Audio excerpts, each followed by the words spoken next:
minute to our fallen heroes, people that have died in the quest of this Biafra struggle, our young boys and young girls that's kept dying, killing them in Imo State. You see, extrajudicial killings, all of them are subjected. We dedicate them to this struggle, and they are still under this 1 minute. Yes. So 1 minute starts from now. Um, by 16:20, I'll end the 1 minute. All right. So let's start counting. I'll be welcome.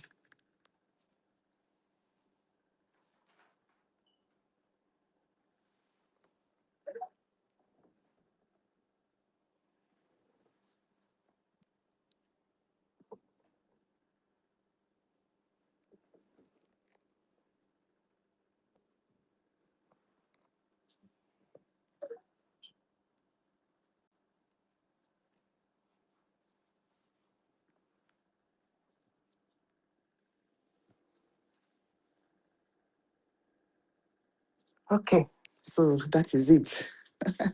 All right. So that's the 1 minute that we always dedicate to our fallen heroes. Yes. Fallen heroes does not mean that that kind of fall. It means that they died in the cause of freedom fighting. And they died out of war, Biafran war. They died, some people even died without knowing what killed them. Yes. All of them comes under Biafra. See? Good. All right. Where is it? Welcome, yeah. This from the dots. Biafra Free Energy Tech. Welcome, my brother Ihu. Ihu na oh yes. So Shivo, welcome. Oh Chendo. Yeah, all right. So yesterday, we had the crossover European crossover. It was great. Yes.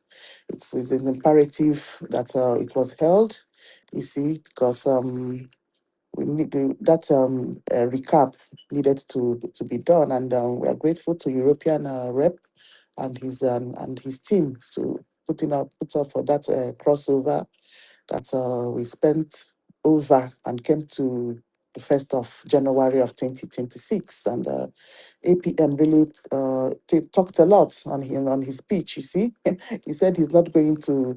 This year is going to be hot for some people like Adan Diocho that have decided to continue to destroy what we are doing. I know, it is as some of those people are going to get it hot this year. Yes, because this year is a year that we want to double our efforts. If we were serious before, we triple that seriousness. This is 2026. Chukwu Okike Abịama, we thank you for bringing us to 2026. Yes, because some people died last year. Am I even talking? Some people died yesterday, the last day of the year. Whether you're a traditionalist or you are a Christian or, and you're a Jew. Yes, these are the three religions that we practice in Biafra. Yes, we thank the three aspects of our religion. Yes, so for life and good health, to help us bring us to 2026, so that we'll continue to fight to get our Biafra. You see? All right. We cannot start the space without greeting, sending our greetings to Mazen NNAMDI KANU. Mazen NNAMDI KANU, we are telling you Happy New Year, please. We know that you are in Sokoto.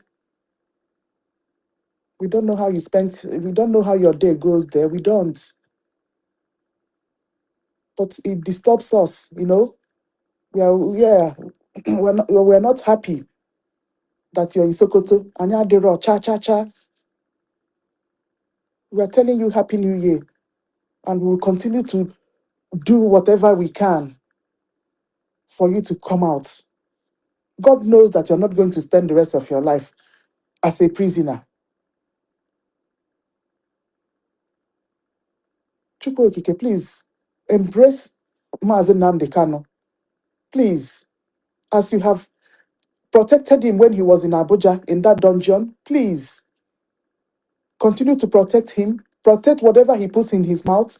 Protect any, I mean, just please, just protect him because that place, we know what that Sokoto is a depot for terrorists. All right. And we tell Prime Minister Simon Ekpa, we tell you also Happy New Year. This is 2026, Simon. We don't know what God have in store for you this year, but you may be released out of good behavior because we know that you, we know you. You will be an exemplary detainee. Yes, we know. So by special grace of God, you may be released towards the end of this year. Well, we pray so that your son, at least, you will go and join your son. This is what the Hanki Nkaki Jacolona freedom fighting. Yes, because if you are still just living your life, you'll still be with your son. So a lot of sacrifices here and there. What are you talking? It's a lot. If you hadn't had this calling, sure you'll have still been bubbling up and down, enjoying yourself. You're still too young. You're just 40. Kennedy, we tell you Happy New Year. All right. Oh, Rage, my brother, welcome, yeah? Okay. So what is our topic today? Yeah. Okay, APM. APM already, we've already said Happy New Year to APM yesterday. We also said Happy New Year to Information Minister yesterday and our security personnel. So I don't have to go into that right now again. 'Cause we already said Happy New Year earlier today, because this is already evening. All right. So our topic on the Jumbotron is our New Year resolutions as Biafrans. You see? Aha. So I want us, if you pick up mic, this is first day of 2026. You tell us what you have resolved to do this year. What are your expectations? Did you see what's going on in Iran? Did you see what have gone on in Somaliland? So what are your expectations as a Biafran? What is that thing that you're wishing to happen this year, 2026? So if you start naming them, it's a very, very long list. Yes. So what is a resolution? A resolution is quality of being determined. Mark that word, quality of being determined. It's not just opening mouth and say, hey, I'm going to do this. I've resolved to be more serious about my Biafra struggle. No. When you say it, you need to mean it.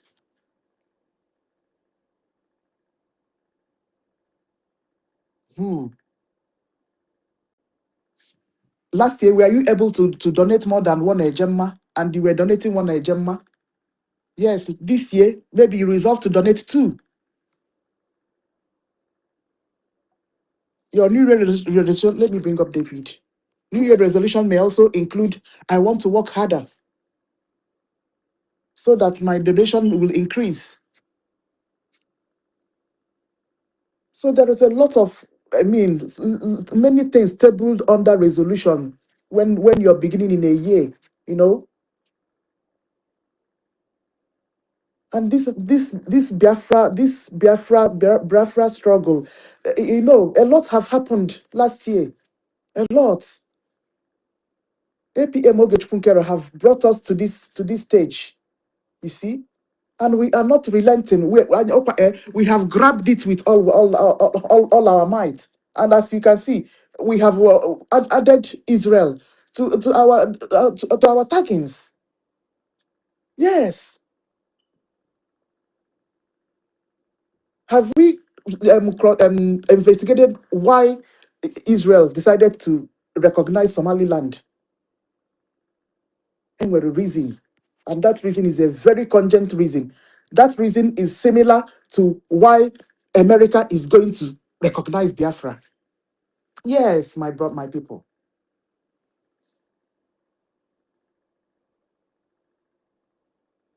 It is not just because of diplomatic as a relationship. Mba. Ogenwelele, that thing that's after cross-checking. I say no, this thing is very important. We need to and carry out terrorism.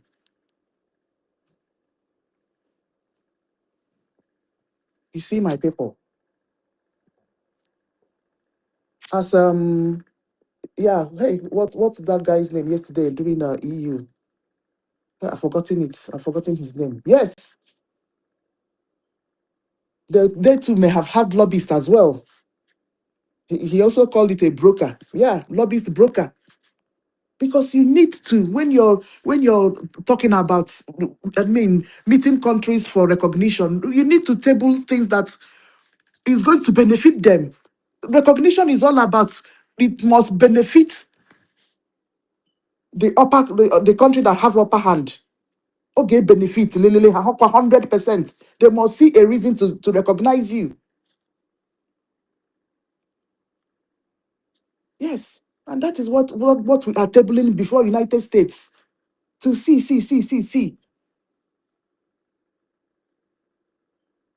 This ISIS it's a very big problem for both the zoo and America. It's to the best interest of United States that they recognize Biafra at this point in time.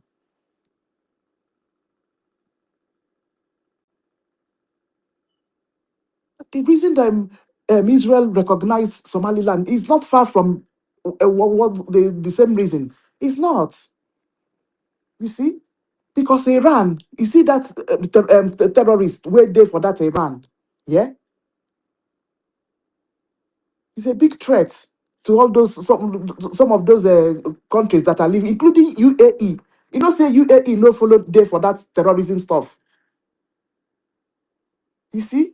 And UAE is part of Abraham Accord. Do you know what Abraham Accord is? I've gone to look it up a little bit. Yes. Let me allow Rage before I enter into Abraham Accord.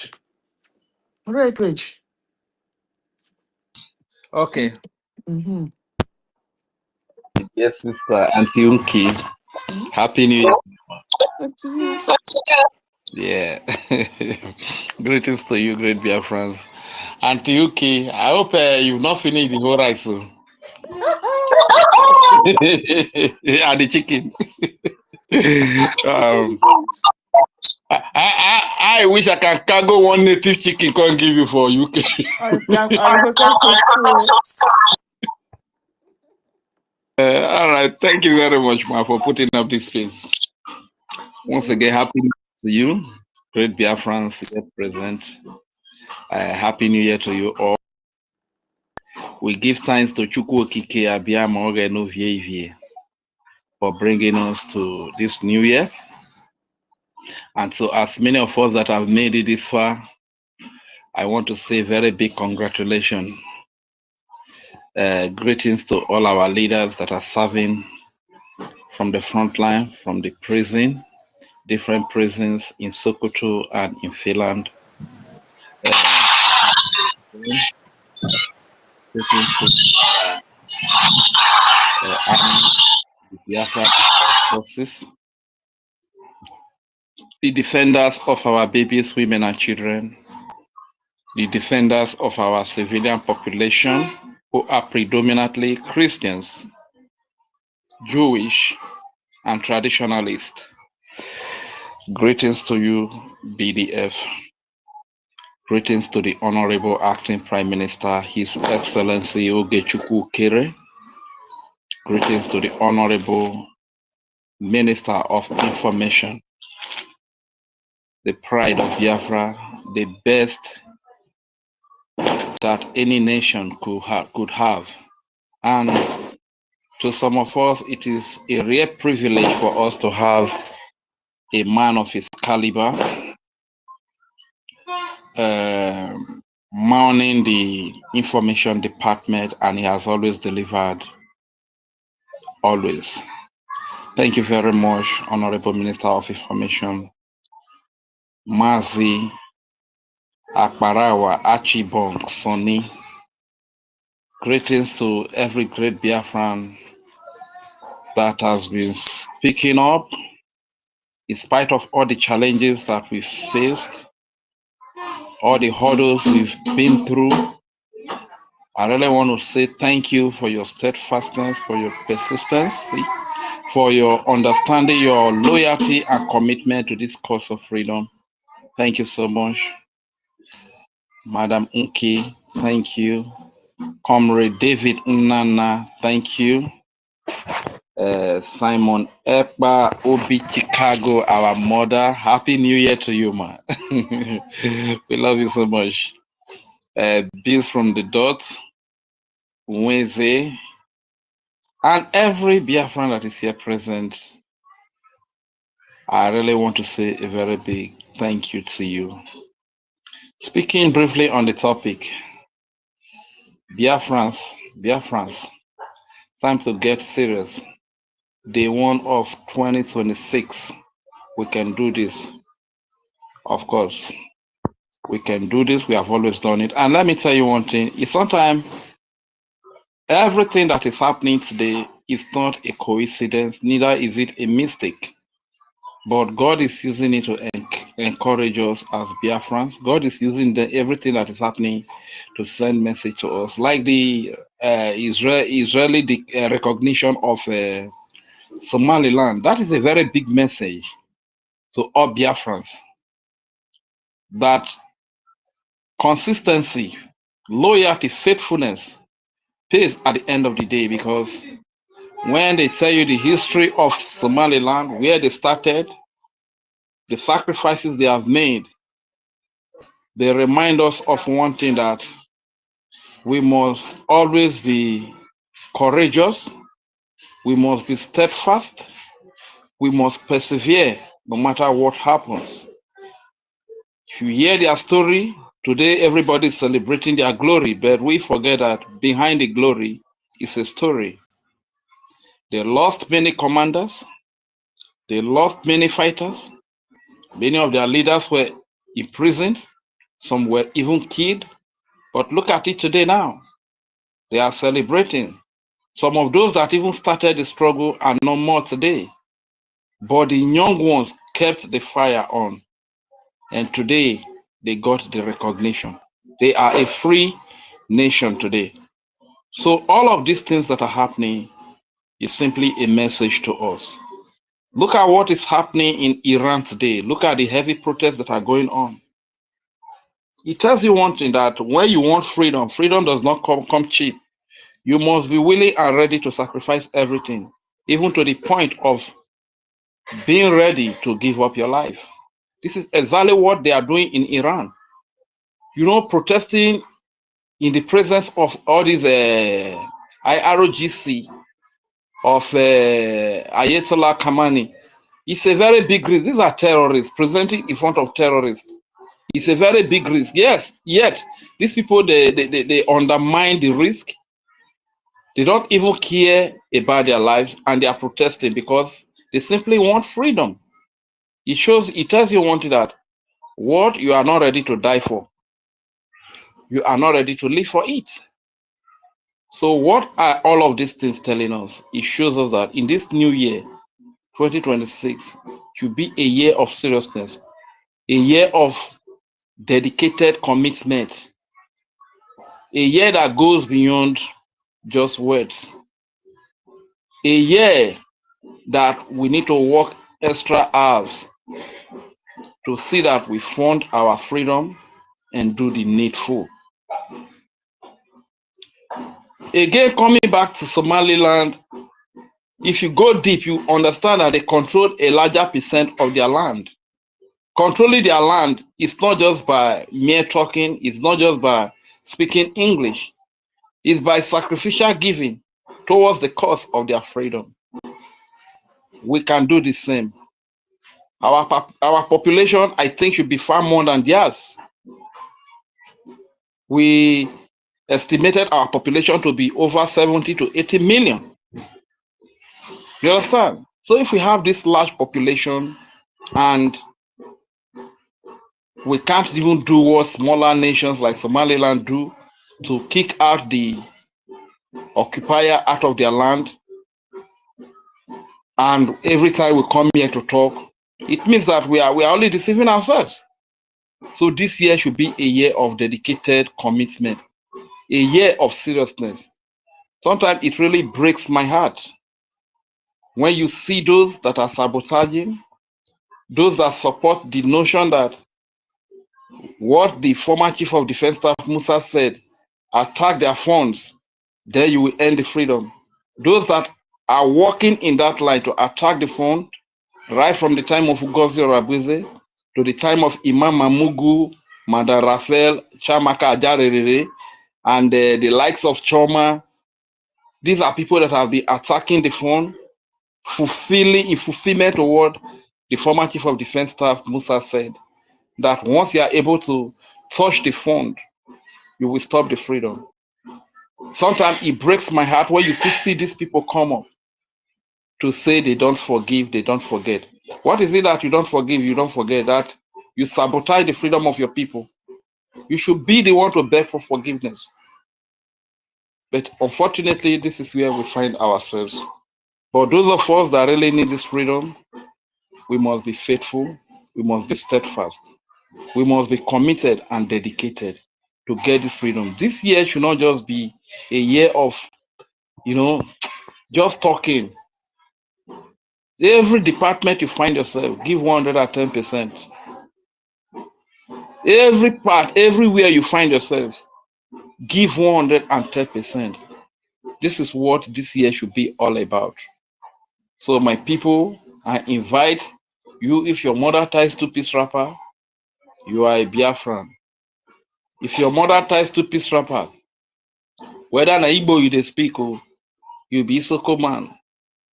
Whether na Isoko you dey speak, you be Igbo man, you be Calabar man, you be Anyoma man, you be Ka man, you be Godomi Godo man, you be Gala man, you be Gede man. If your mother ties two-piece wrapper, you are a Biafran. Come, let us come together. Let us unite and get freedom. Nothing is as sweet as freedom.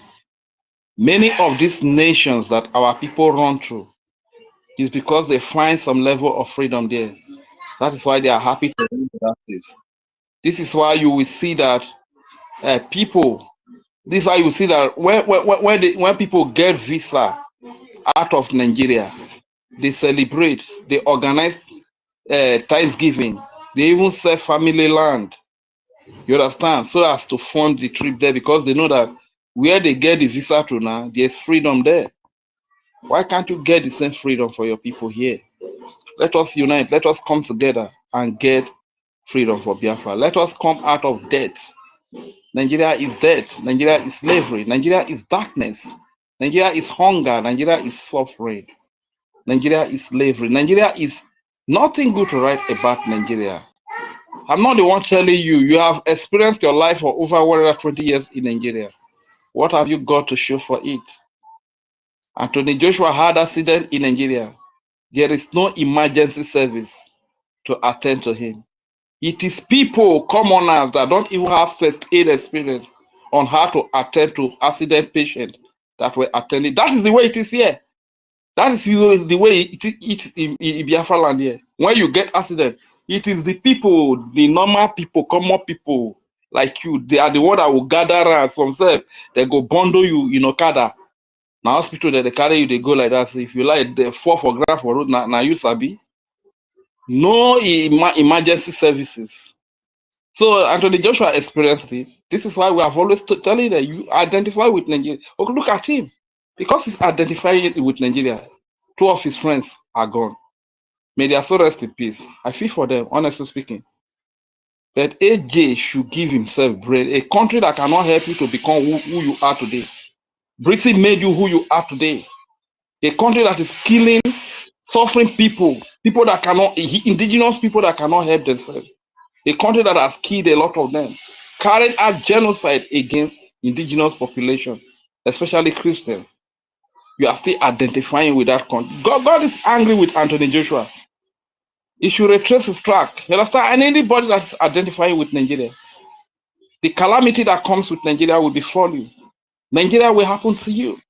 Your life will be like Nigeria. Then you will know what you are supporting. So, my people, I invite you. Let us come together. Look at the way they are setting fire on the businesses of our people everywhere. Today, this market don't burn. And this market, now our people, they did your. When you see our people, they did Lagos, they did Ibadan, they did Sokoto, they did Kano, they did. If they tell you the kind of work when they now buying and selling that they do, even our Igbo people say that they even our Igbo Biafrans they do very well now. If our Igbo Biafrans they do businesses, do selling and all of those things. Eh? Our Calabar brothers, most of them are security, they guard, now that they do. Our Isoko Biafrans, now we Isoko now we was pass. If you think say your Peking travel go Lagos, or you travel go Ibadan, or you travel go Ekiti, or you travel go Sokoto, or you go to say your Peking day for city as an Isoko Biafran. You go even know say now one kind typical village. Now your Peking day now, they do farm work. Farm work one day for Isoko. Pikin comot from Isoko, go Lagos. If they tell you say dey Lagos, no knowing that na one kind village for Badagry na im dey do farm work. You understand? How long are we going to continue like this? Farm that we have in Biafra land, we cannot survive with it. We have to run away in the name of we are looking for better life and greener pasture.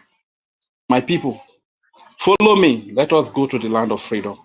Let us go to the land of Biafra. Let's come from the land of death, the land of suffering. Nyanenuwe wore Biafra menya. Mene Nigeria re nyanenuwe. Nyanenuwe wore Biafra menyana. Mene woru ure nyanenuwe. Woro boru foma menya. Nyanenuwe wore Biafra menya. Mene Nigeria re nyanenu. Woro boru dede menya. Nyanenuwe wore Biafra menya. Mena woru ure nyanenuwe. Woro boru zwazo menya. Nyanenuwe wore Biafra menya na. Mene Nigeria re nyanenuwe. Nyanenuwe wore Biafra menya. Mena woru ure nyanenuwe. Nyanenuwe wore Biafra menya na. Mene Nigeria re nyanenuwe. Aworo boru dede menya. Nyanenuwe wore Biafra menya. Mene Nigeria re. Nyanenuwe. Thank you very much. I yield the mic. My name is Regent Fiore. Thank you so much, Rich. All right. I will allow Dr. David to talk before I'll now dedicate APM and Information Minister and, the people that are guiding us in this government. I will dedicate them because I need to, yeah, I need to say, the beginning of year prayer for them because Dr. David, Mazi Onyeka, no, Ben Wabo, senior citizens, welcome. All right. Oh, okay. Solomon, welcome. Vincent, long time. Ekos, welcome. Yeah. Emmanuel and LOG, welcome. Ochendo, welcome. All right. King David, if you're ready, okay, you can go ahead.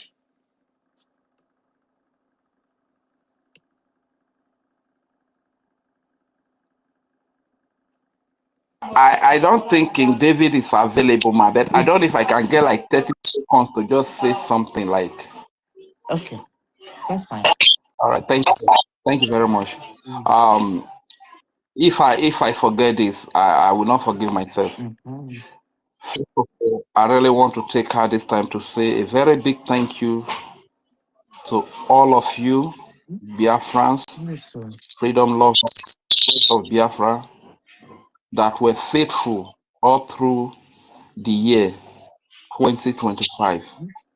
And I also want to encourage us, let us keep it up.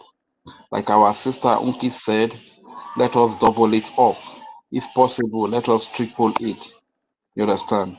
Thank you very much for your faithfulness to the whole leadership, to the entire cabinet ministers of the Biafra Republic government in exile, to the defense, to the media, to the donors. Thank you for your faithfulness. We really appreciate you. You are the reason why we are still speaking about Biafra today. You are the reason why we still have the hope of freedom today. God bless you. You are the hero. You are the hero. I yield the mic here.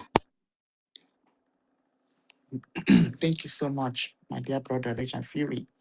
All right, King David, whenever you're ready, you can raise your hand. Okay, all right. So today is 1st of January 2026. 2025 was last year. And 2025, we can never experience 2025 again. The world moves only forward, not backwards. You see? So it can never come again. Yes, and that thing that we experienced last year, the bad part of it, we don't ever want to experience those things again. You see? Good. All right. Today, that is the very first day, God Almighty, Chukwu Okike, we have a leader called His Excellency Honorable Oge Chukwunkere. We place him in your hands. My fellow Biafrans, this thing I'm doing, I expect us to, if you come up, you say your expectations, and then you begin to, you know, pray for this struggle. Pray for the people that are protecting this struggle. Pray for our gatekeepers. Today is the first. That is the essence of this space. You see? Good. We place Honorable Ogechukwu in your hands as he is going to Washington and coming back. You protect him against any accident, against any ill fortune. Yes, going there do easy. Either on Anya, on Agba, or nobody. Yeah, it's a transportation. God, please protect him against anything. Protect him against the dojo. Protect him against Nigeria, the zoo. Yes, because Nigeria by now, they know that he's a number one threat. They sent Ngozi Orabueze to scatter this struggle. Pata, pata, pata. But Ogechukwu said no. It can't happen. You think it's easy to double? He tripled his efforts in that Washington, going to that. That is a when trip. In fact, yes, because Ngozi Orabueze destroyed our funding with Adandi Ocho. So the one that is happening in de facto, it got very less. So what did Ogechukwu do? He had to triple the diplomatic side. And Nigeria is not finding it funny at all. You see? Because America does not like Okwifu. They use ear to hear terrorism. No, because it's always threatening them. And that is why they are very, very interested in what is going on in Biafra territory. They are. So I'm trying to tell us that we are placing our Ogechukwu in the hands of Chukwu Okike Abiyama this very first day of January. God, please guide him, protect him, the evil eyes of the zoo. He's never ever going to experience any bad thing as a leader of Biafra. No. And that thing that he's going to Washington, D.C.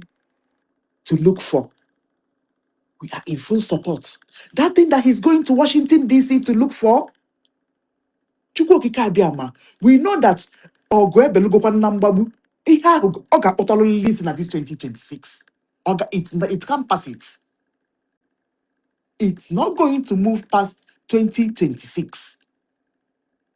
Because already he has gone very far with those congressmen. Yes. And as we are talking about United States, we are also talking about Israel. You think that Israel is not looking at with one eye into what is happening in Biafra? Yes, Netanyahu may pretend that he doesn't know that Biafra is it, but he knows. Omar. And he knows that Mazi Nnamdi Kanu is bam bam with Israel. Yes, he sees all those things. He knows that Mazi Nnamdi Kanu is a strong Jew. How much are all those things? You see it, my people. So we have 1 million hope that this our Biafra, it is not going to be long. We will get what we want. Yes, we need to give ourselves, continue to give ourselves this motivation. We are not like the people that are standing on that have decided to go and be sitting down once and be looking at what is going on. But after holding a space, you see them. They will come and be listening, peeping around. Nonsense people. You will like, you will share, but you won't go and donate and support us in our donation so that we will step up the de facto side.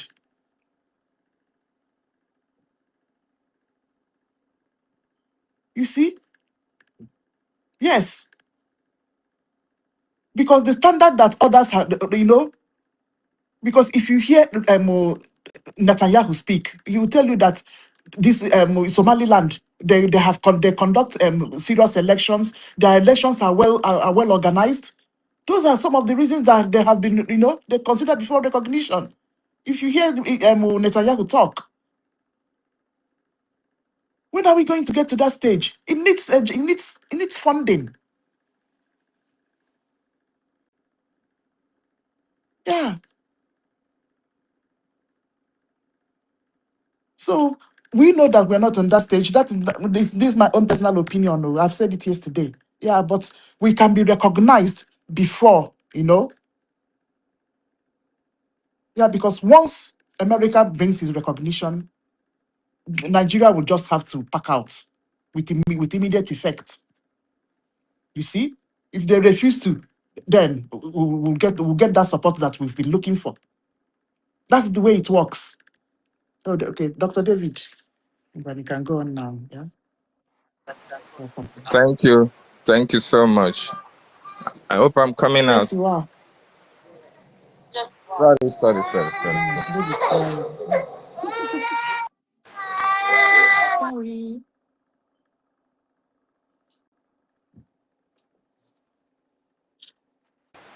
Yeah, sorry. My daughter was just trying to disturb me. Oh, Biafrans, wonderful people. Greetings from here and happy New Year to each and every one of you. Sister Nkiru, thank you so much for this your wonderful topic. Thank you, for bringing us together, to speak on Biafra, to speak about time to get serious. This is the first day of the year 2026. In fact, we can do it. We have to take our resolutions for the year. Very important. Greetings, those of you who have been on the path of truth. Rage and Fury, greetings, my brother. Happy New Year to you. Every one of you that is here, I send my lovely greetings to every one of you. Yes, we really appreciate Okike for bringing us to this new year. Like our sister said, by this time last year, by this time 2020, even 2024 and 25, it was misunderstandings here and there. But this year, we are free from rancor, we are free from in-house fighting, we are free from sabotage from the psychiatric people and her likes. We are free. There's nothing like accountability. There's nothing like psychiatric patients in this 2026. So we are starting this year on a very wonderful note. And I say my greetings to our APM, His Excellency Active APM, Mazi Ogechukwu Nkere, for standing very strong. Your government at this time have been so strong for the Biafran people and the Biafran cause. The cabinet members that you are working with, they are so resolute, they are so committed towards this cause because they see your commitment, they see your resoluteness, they see your courage, they see your consistency. That is why people that are consistent like you are also following you and also part of this government. Our information minister, Maazi Sonny Akbalawa, I appreciate you so much. COS, we appreciate you so much. MID Briggs, we appreciate you so much. Bishop Comforts, we appreciate you so much. MNEK, and every one of you, Okeowo, every one of you that is in this cabinet, greetings and salutings for making it happen in 2026. No rank to start with. Very, very important. And I want to use this opportunity to appreciate the Biafran Defense Forces. I greet you for standing the ground, making sure that you are defending the Biafran cause. Greetings and salutings. Continue to do the needful, standing on the path of truth and defending the land of our ancestors. I also appreciate our leaders in detention. They are the face, they are the reason why we are standing even stronger than stronger. Our leader, NNAMDI KANU, have not given up, and we never give up because he knows the cause for which he stands for. He knows the cause for which he is fighting. He said our leader have always maintained his position, that he can never give up for Biafra. In fact, it is better that he said between him and Biafra, one thing must happen. It is either he is lowered to the ground or Biafra is restored. But we are telling NNAMDI KANU, you are not going to be lowered to the ground. Rather, Biafra will be restored. The same thing we said to Mazi Simon Ekwanjoko. And that is why our leader have stood his ground, even when emissaries have been sent to him, even while in DSS custody, our leader have maintained his stand. They stand from day one. Up to this moment, our leader is very much unshakable. And they know it. They want to break, they tried everything to break his strength. They tried everything to discuss, to weigh him down. They thought that our leader is like Wazirike, but they never succeeded. And now they have seen it.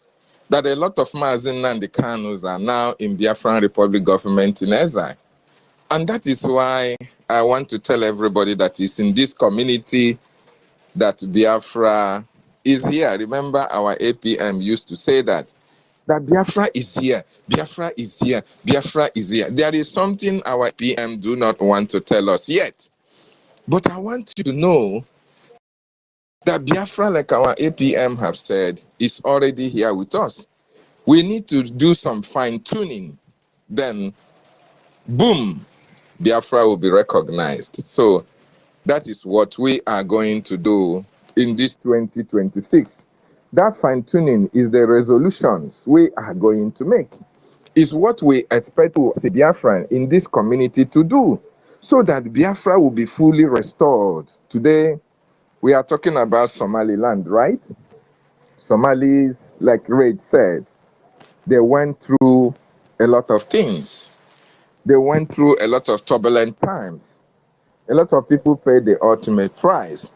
A lot of people were under intimidation, harassment by Somalia. You know, they passed through thick and thin. But today, they are now happy for it because they paid a lot of sacrifices. They paid a lot of prices. And today, they have been recognized. Today, they are happy. They are celebrating. They are joyful because their suffering has paid off. So you, as a Biafran that is in this community, first of all, I welcome you to the Biafran community. There is a reason why this community is here. There is a reason why you joined this community. And as you join, please try to share this community to every other groups that you know. As long as you are a Biafran, you belong to the Biafran community. So we have to use here to talk to our people.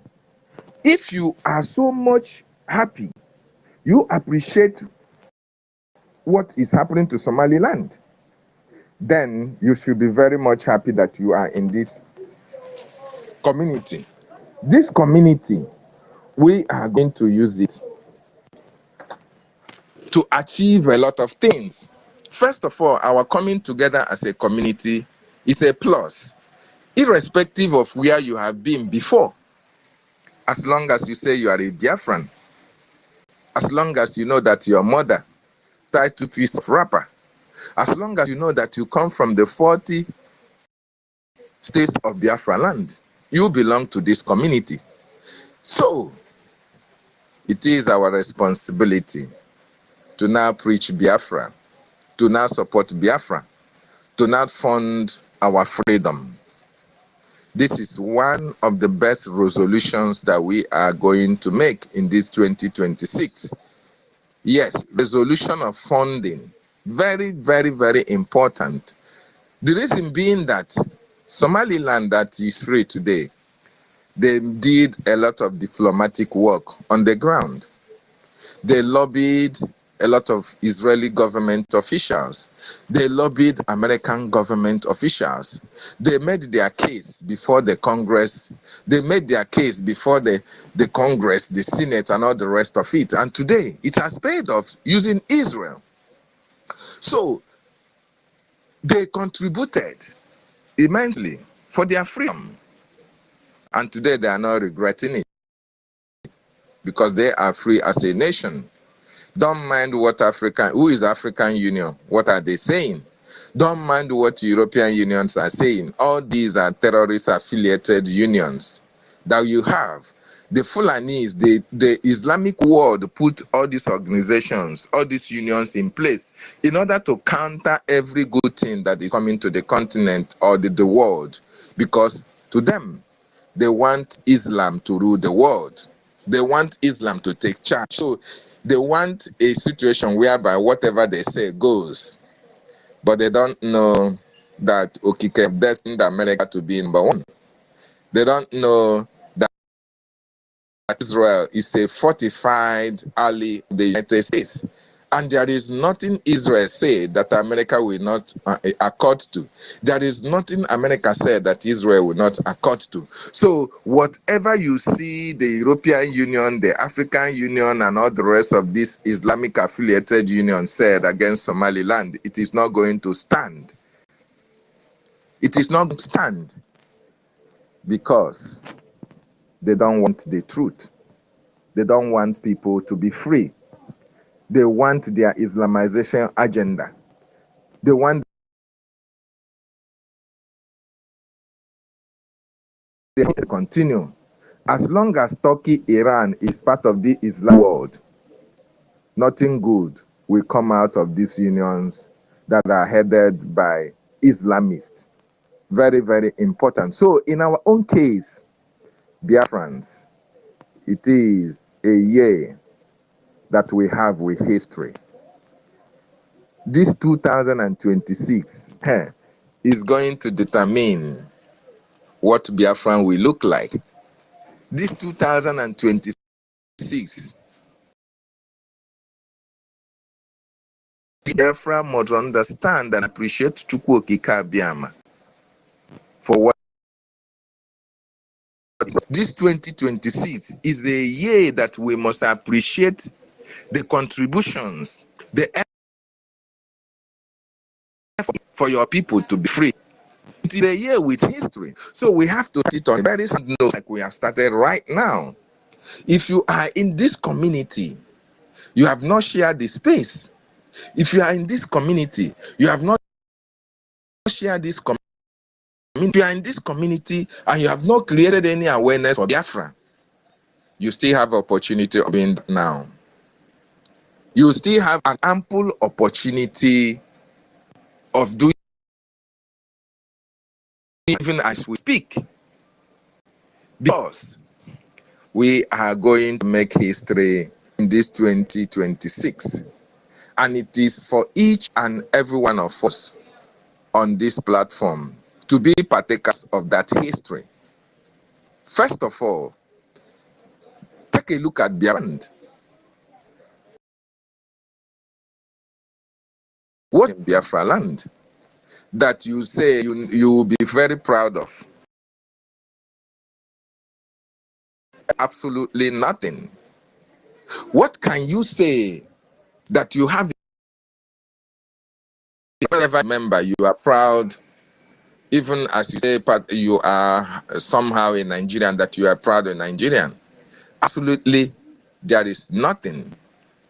So that is the reason why we must increase what we are doing in the fight for our freedom. If we are in this platform, you must have to start making your contributions to Biafran Republic government in exile under this leadership of active APM for the recognition of Biafra. The recognition of Biafra is the only thing that will break the camel's back. All this terrorism, all this intimidations, all this harassment, Tiger Bezo, what is that terrorist camp that we have in Imo State, Obinzeo, and all the rest of them. Once Biafra is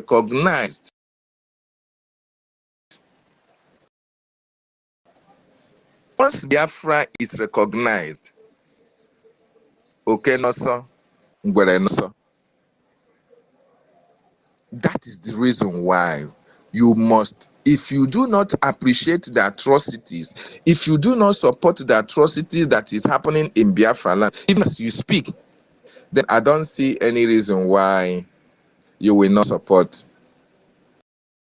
what this government is doing or has done so far for the freedom of our people. If you are not comfortable with the incessant insecurity that is caused by the Nigerian terrorist state in our land, if you are not comfortable with the moribund economy in Biafra land, no development, no nothing. The only thing you can talk about is, oh, people like all these celebrities, oh, they make money, they do this, they do that. How many of these celebrities that you want to emulate, you want to be like, how many of them can stand for Biafra? You know the reason why they can't stand for Biafra? The reason they can't stand for Biafra is because they are making their money in Nigeria out of Nigeria.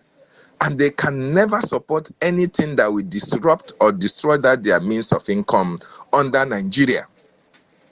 So, if you want to be like them under Biafra, if you want to be more than them, where the government of Biafra will provide and make provisions, when you after school you can have a job, even when you don't have, the government will give you grant, even when you don't have any business doing, or even when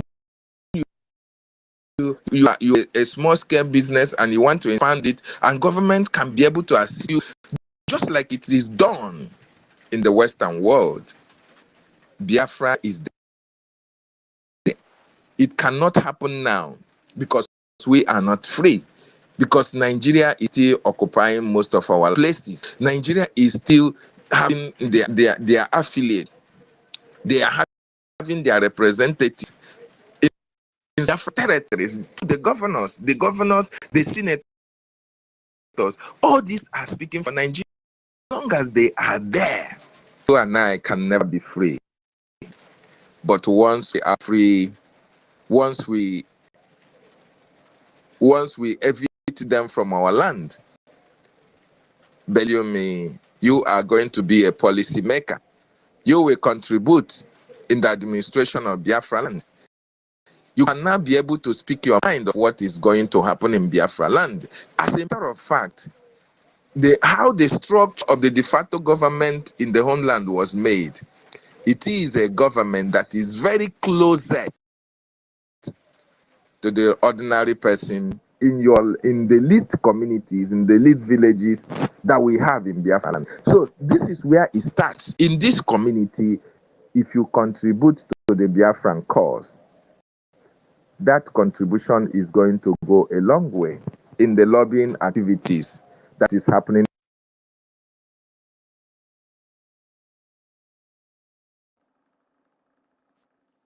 All right, David.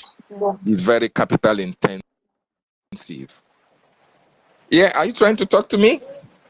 Okay, yeah, the network was just there was a time you there was a small break. You can round up if you want to. It's Yeah, raining your network here. is just fluctuating. So, Mm. good. So okay, so please, your contribution is going to go a long way. It's going to go a long way for our lobbying effort in Washington, D.C.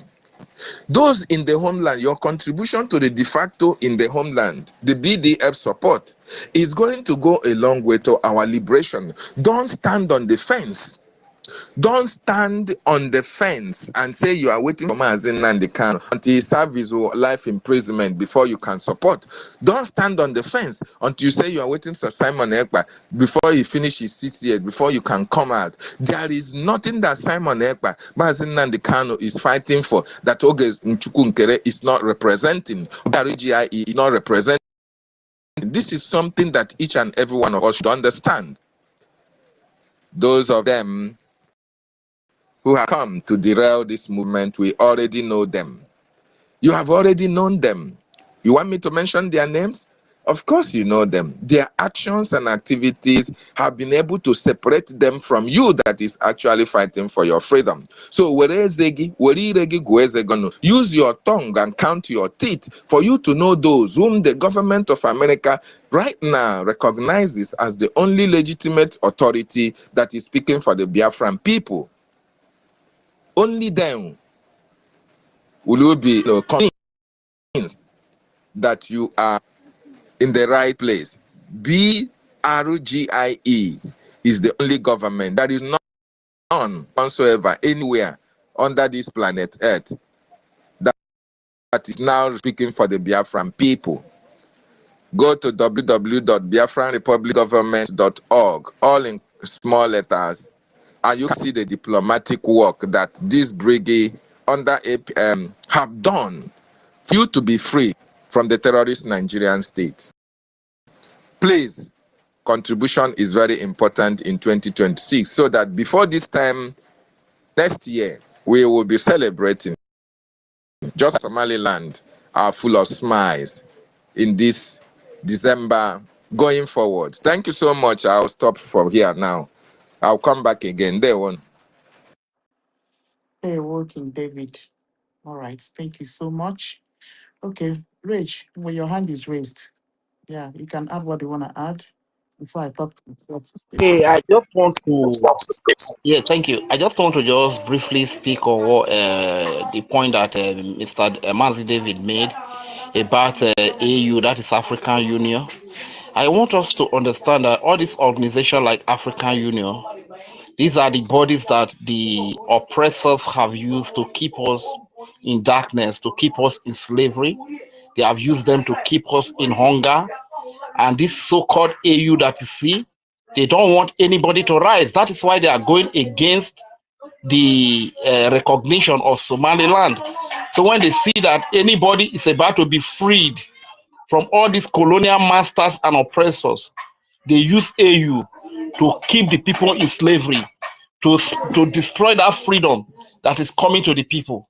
And when you look at it, the people that are in this AU, they are just very little percent of people that are not representing the interest of the general population. You understand?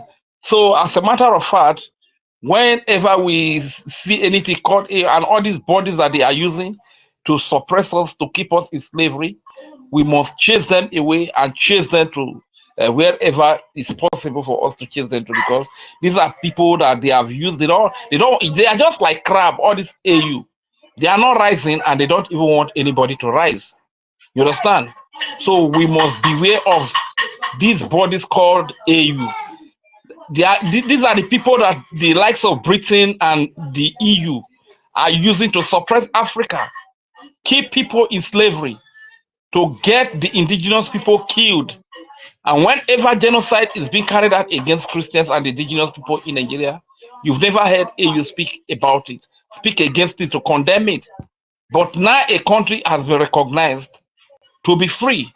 Look at how they are creeping out. You understand? So these are very evil organizations. They are used to enhance the slavery, to enable the slavery from their colonial masters. You understand? So that is why I actually raised my hand that AU does not have anything good for anybody, and there are just few percent of people that are there that are not representing the people of Africa. Thank you very much. I yield the mic. Yeah, thank you, Rich, my brother. Yeah, okay. Okay, Honorable Emeka, welcome. Honorable Mr. Snow, welcome. Yeah, Mazen Kudinamba, Tutos, welcome. Who else just joined? Okay, Don King, Emmanuel. All right, Oscar Chooks, Apugo. Oh, Dr. Egiwe. Ikuku, yeah, you see. Welcome. All right. Okay, so And I will also plead to my brothers and sisters as they are coming. Please, in your own little way, you can pick up the mic and encourage our people, because the Bible says, faith cometh by hearing the word of freedom. So please, in your own little way, don't just stay on the listening session. You can come and also talk to our people and encourage them. The need for them to increase their commitment and their support for the BROGIE that has brought to put our name on the line, take our name to the international community. You understand that is giving Nigeria ahead.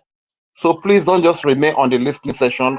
Kindly come to the mic. Thank you very much. I yield the mic once again. good. Thank you, Rich. All right. So our information minister put up a community. Yes. So what is the essence of this community? Essence of this community is for everybody. If you see it on the timeline, click on it and join. And who am I talking to? Today is first day of January. I'm talking to 40 states of Biafra. Yes, Biafra have 40 states. I may not know all the names of my mind. Yes, but I will call the one that are in the zoo that I know. Yes, Warri is part of Biafra. Bayelsa is part of Biafra. Biafra, they may be a dot, but it's big. Akwa Ibom is part of Biafra. Cross River is Biafra. What are you people doing? We have Fulani threat too. Don't be jumping up and down that Trump is our daddy Trump is handling it.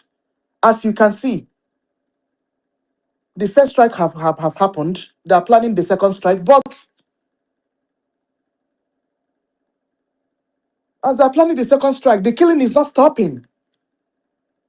So you cannot leave all this job only for United States. That is what we are saying.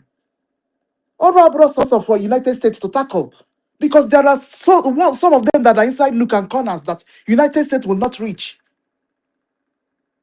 What are you waiting for? 40 states of Biafra,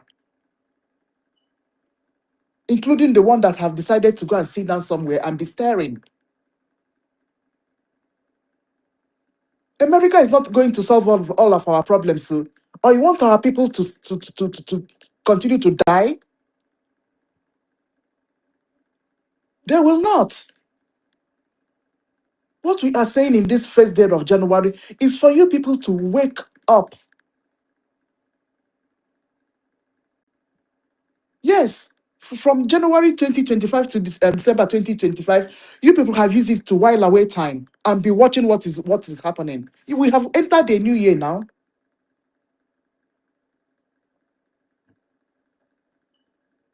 America is not going to give us money for us to keep up the defense. You see the security personnel of Somaliland, they have 3 sets there. You see them. There are people that are sponsoring that thing. Yes, it's people like you and me living abroad. Hane Wetego, I heard that their this thing is 6 billion. Yes. And they said that most of that $6 billion are people donating it. Yes, that is what I read when I googled their resources. $6 billion. Now people where they like me and you, they donate. They say that is most of it comes from Somalilanders living abroad. Go and Google it. Oh, Minister Snow. Yes, that's small though. If they can organize themselves and be resourcing Somaliland up to that amount of money, they say almost. They say almost. Maybe like they are donating like 4 billion. People like you and I. Why are we not? Why are we not going to step up this new year? Let me allow Minister Snow to go ahead. Mr. Snow, welcome. Everyone, welcome. Yeah, Mr. Snow, if you're ready. If not, Dr. David will just continue. Yeah, Mary, when you're ready, you can raise your hand, yeah? I just want to add what you said. Can you hear me, Sister Nkiru? Yeah. Okay, yes, there's something you said very important, especially those in the riverine areas in the coastal region of Biafra. This is the time for everybody to rise up, to everybody to wake up. We understand their impediment. We understand the reason why most of them are indifferent. We understand the reason why most of them could not join, have not been able to join for a very long time. You see, Nedo Nwoko made us to understand that during the war, they were threatened. If you say you are a Biafran, or you say you are an Igbo, there is a punishment for you. Even that punishment can lead to death. So most of them were afraid. And that is why the Igbo-speaking Biafrans have borne the highest brunt, the highest chunk of this persecution, and that is why we are carrying this Biafra on our head, because we were the most persecuted, we were the most threatened at that particular time and that year. But we want them to understand that this time around, our leader, our government have created that awareness that nobody is going to penalize you for supporting who you are. Nobody is going to, criminalize you for supporting the cause that you believe in. We want you to understand that we all are Biafrans. We understand, or we understood what happened between 1967 to 1970. We understand the intimidation, the harassment. We understand the atrocities that Nigerian government using their soldiers committed in our land in those years. And yes, of course, we understand that, and we are not going to hold you accountable or account for, having to save your life and deny who you are. But now that you have realized that it is only Biafra that can save each and every one of us, now that you realize that all of us must come together in order to achieve this common goal, which is Biafra, for each and every one of us to be free, what are you still waiting for? Are you waiting? What have you benefited from one Nigeria since after the war? If you go to Okwama community, you go to the riverine communities, there is nothing, absolutely nothing, even when you denied Biafra, being a Biafran, there is absolutely nothing that the Nigerian government have done for your own benefit. Rather, they continue to subjugate, intimidate, and continue to make sure that they try to criminalize every activity that you do, even when they take the natural resources that come from your land. They started with, oh, Igbo is going to marginalize you. We are going to marginalize. Nobody is going to marginalize anybody under Biafra. As a matter of fact, Biafra is for each and every one of us, and every one of us have the same equal rights under Biafra. So this is the time for Biafrans in the coastal region to rise up. For those of you who are still sleeping, because our Urobo Usoko Biafrans have risen up. You have to contribute. This is the time to contribute for your freedom. Now, Biafra, the world has been Biafranized. Biafra is on the lips of everybody. Remember, 10 years ago, who are you to stand talking about Biafra, even in under when you are in that evil contraction called Nigeria? But today, you can even go to Abuja and speak about Biafra because they know that this is the time for Biafra. So what we are trying to say, I'm trying to awaken the subconsciousness of our Biafrans in the coastal regions to come out now and support Biafran Republic government in exile, which they now know. Nobody can say they don't know what BRGIE has done or is doing for Biafran restoration. So what is delaying you? What is stopping you from coming to donate and support this government so that all of us, when we are free, then we can be able to iron our differences on confederated states in Biafran territory in Biafra land. Thank you so much.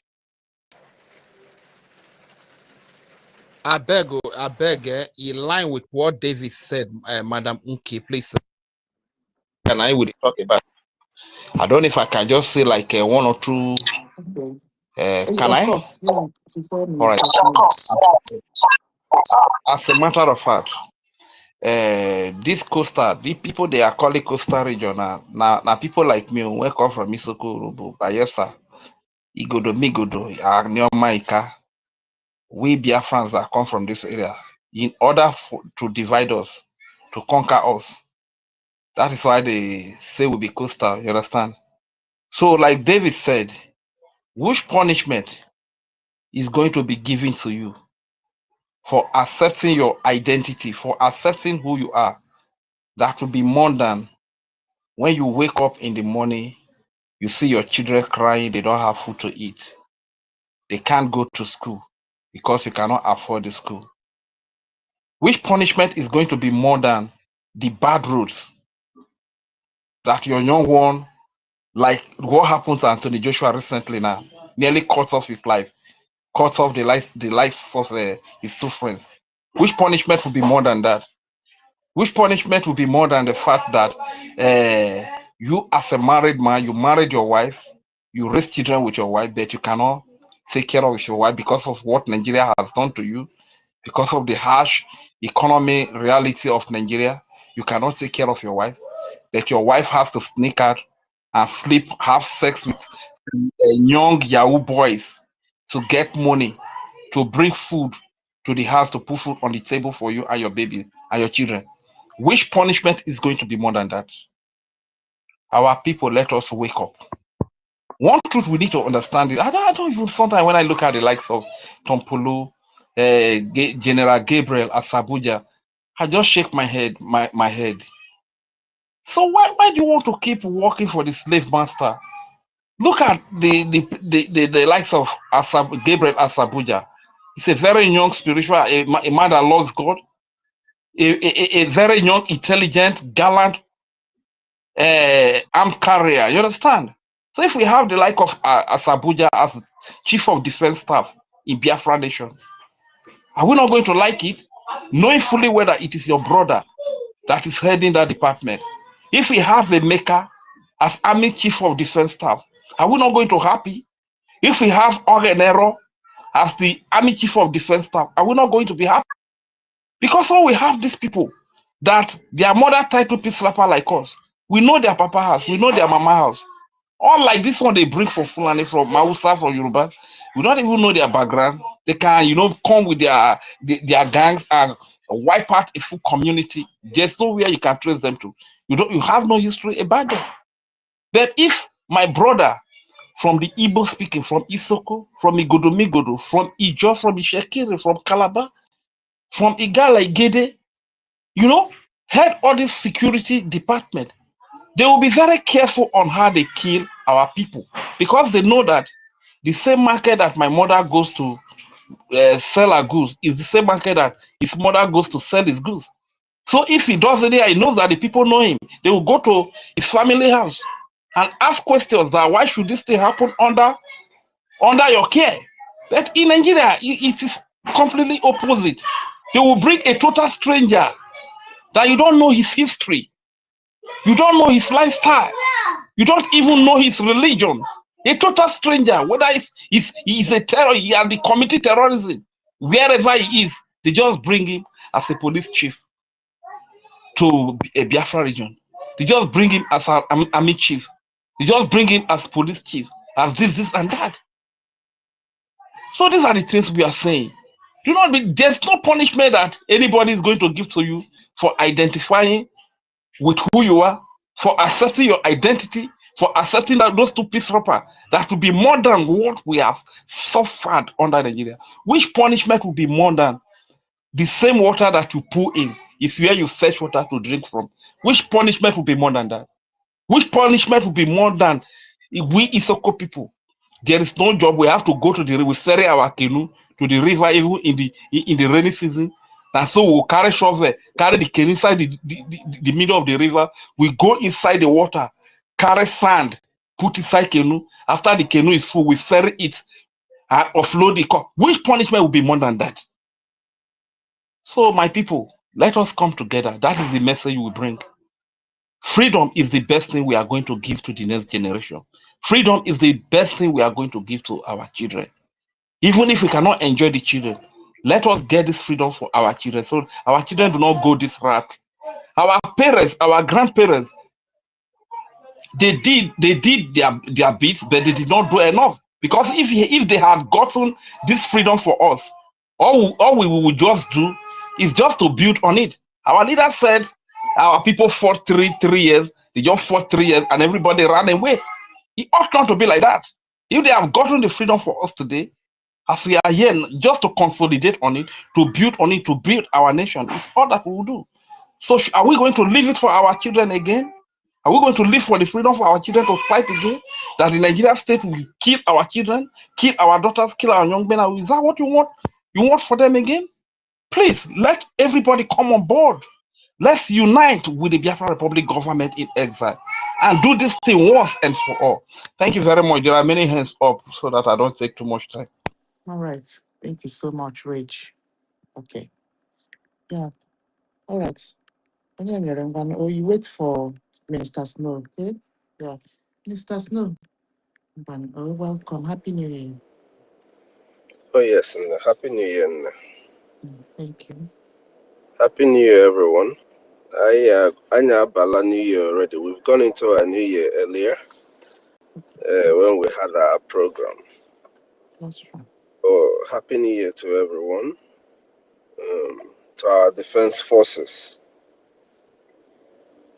The main reason why we are even talking in the first place, because if there is no body defending our mothers and our fathers back home, by now they would have wiped them off, and we wouldn't be talking about this here. So Happy New Year to our Igwe Butoza, who of course spoke to us not quite long.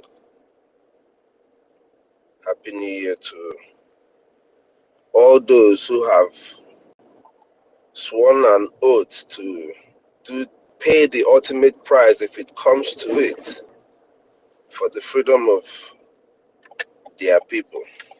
Happy New Year to each and every one of you. And of course,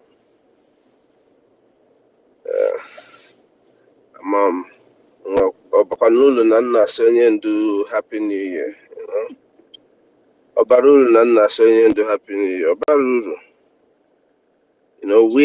We are living in Biafra. We don't have a New Year. We don't have a Christmas. We don't have none of those until we restore the independent state of Biafra.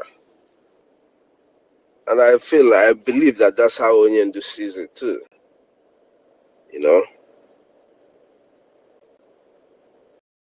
But Happy New Year, Onyendu, because Onyendu is alive. If Onyendu is not alive and here today, we wouldn't understand truly everything that he is saying or that he has said.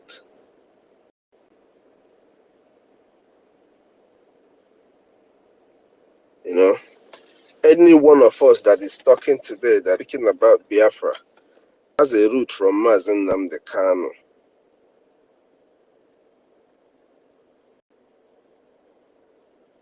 So Happy New Year to our own living Amamon Boya God, because Onyendu is the only prophet I know. You that go to church, you that do whatever you do, you know it deep down in your heart if you've listened to NNAMDI KANU, that's the only prophet if you have ever believed in anything prophecy.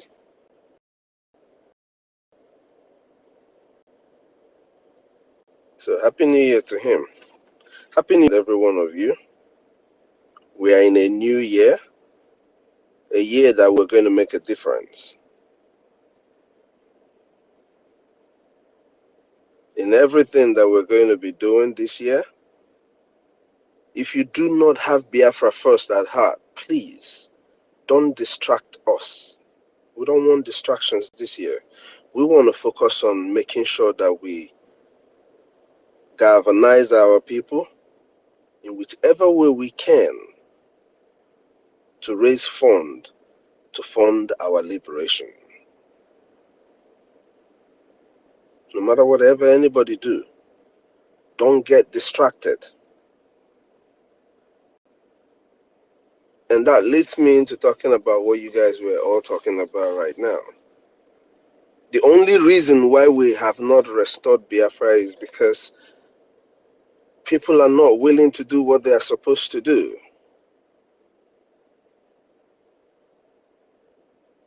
People are not living up to their responsibility. I'm talking about even from the time that Mazi Simon Ekpa was just here. If people ever took anything serious, we wouldn't be, we wouldn't be talking about whether somebody from the Riverline area, as they call, or wherever, is doing what they're supposed to do. Because we all need to understand that there are our brothers and sisters from that Riverline area who are your defense forces too.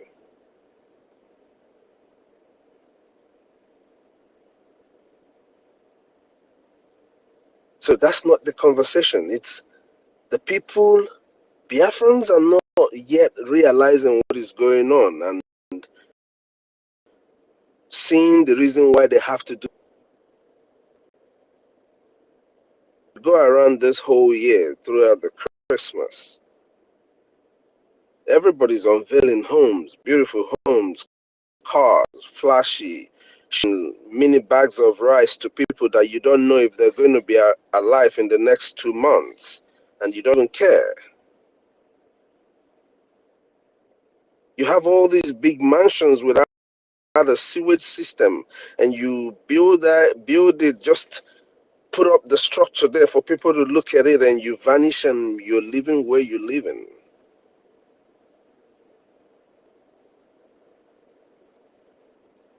Every other Christmas, you come back, you clean it up, you freshen it up, or maybe you build it and you share some mini bags of rice to those who are living then. Life goes on. It is people not realizing what they are supposed to do and doing it. But you know what?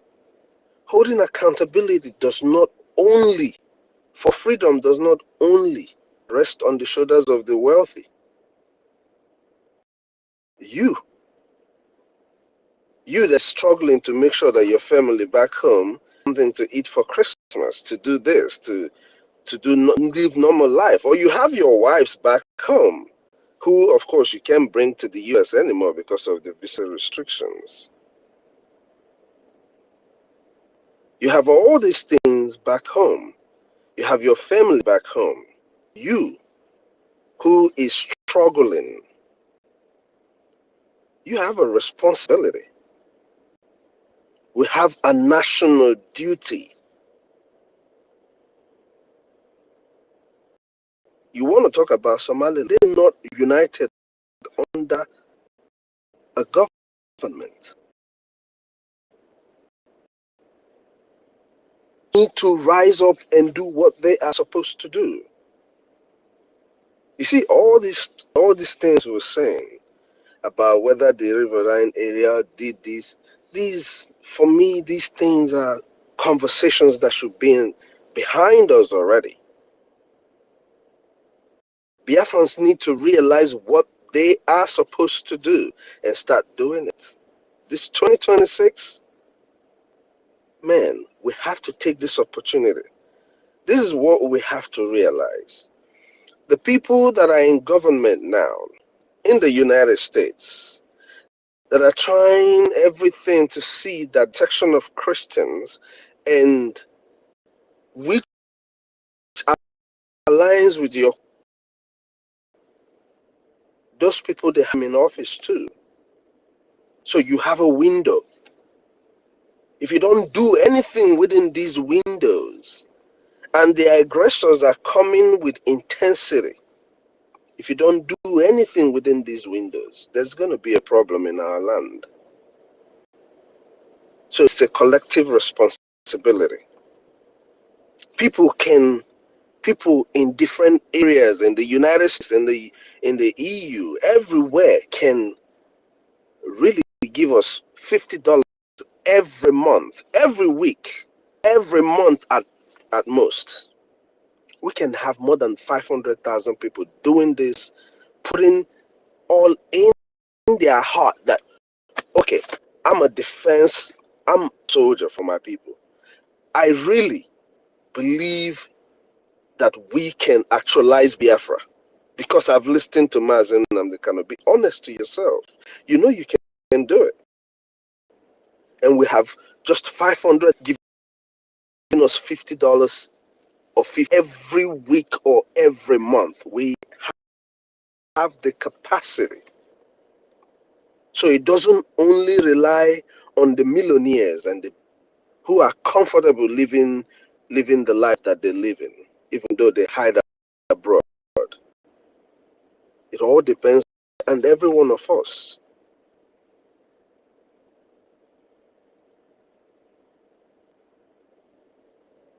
We have younger people too, who can give us $20 every week, every month.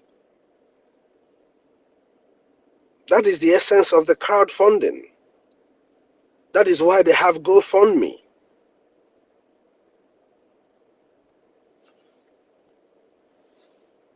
So we can do it. We in diaspora can do it and free our people back home. Where do you think the 50 million votes came from? It came from back home. They've given you the power to do it. So we can do it. All we need to do is to realize that the only vehicle that is going to arrive us to Biafra is Briggy. There is no, oh, I don't know why people live in Norway, people live in Poland, people live in all these countries in Europe that got their independence using government in exile, but you still cannot look into your own and believe it and work for it.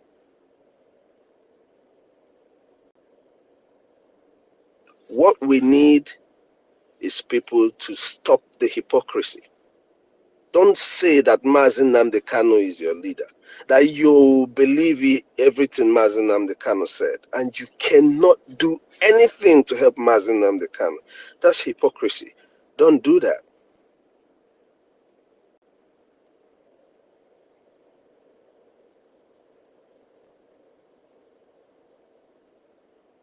If we do what we're supposed to do, Biafra will be ours.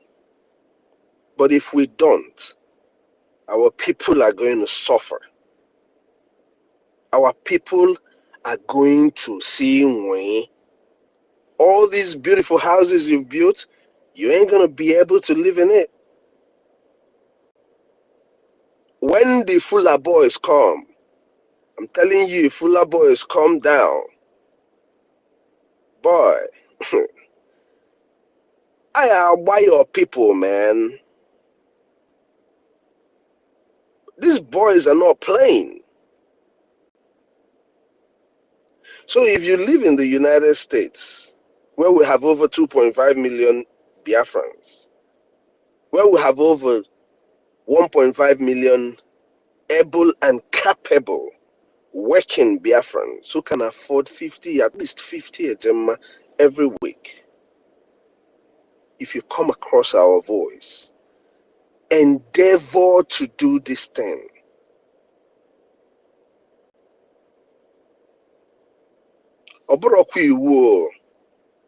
We're not forcing you, but we're advising you to do the right thing. May God continue to bless each and every one of us here. NNAMDI. I want us also to understand that organizations like AU, UN, all these people are never going to do anything for your interest. If they never condemn the killings, if UN encouraged Nigeria to recruit Boko Haram and send them down to our land, I mean, the videos are there. If UN encouraged Nigeria to do that, if the AU never condemned the cries of the indigenous people, then there's nothing they can do for you. Don't rely on people like this. Don't even waste your time on them. To be honest, you don't need to waste your time on them. All those organizations, they are there just to serve the interest of the people that want to take over your whole resources.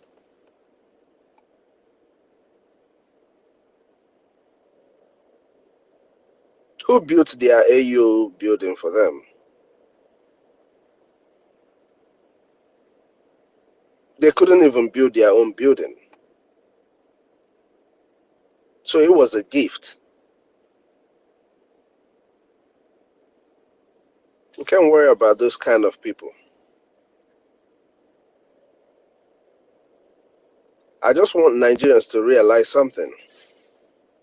The people who claim to be Nigerians, the more you value or add, find a way to cover this your Nigeria, the more you guys are going to experience more problems.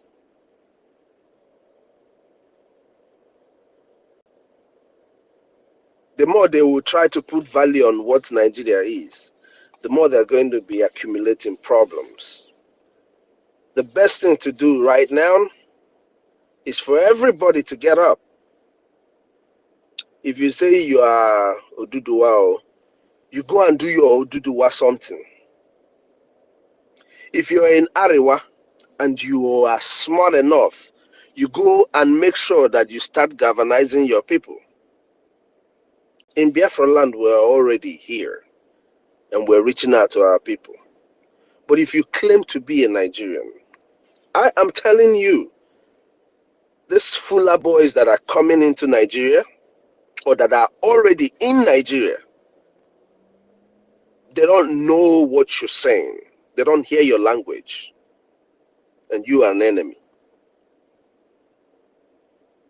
These people that are coming, they don't hear your language and you are an enemy.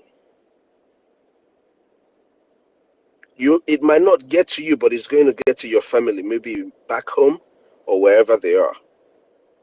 So everybody needs to rise up now. Even if you claim you're a Nigerian, and start making sure that your people understand the security threats that await them. Nigeria is going to burn.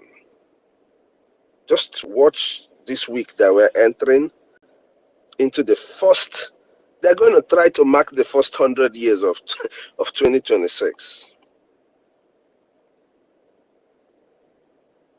I'm telling you, this is how Nigeria is going to go. So if you like your people, rise up. If you don't, it's up to you. But if you're a Biafran and you still don't believe in patriotism towards Biafran cause, give us your IOU loan. Give us your IOU loan. It is a situation where you loan the government of Biafra your money, be it $5,000, $1,000 for you in diaspora or wherever you are. when we restore the independent state of Biafra and we have control of our land,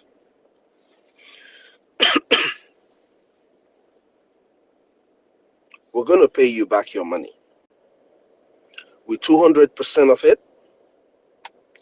And of course, you're going to get a certificate that is going to show that you loaned this government, your people, your money when they needed you.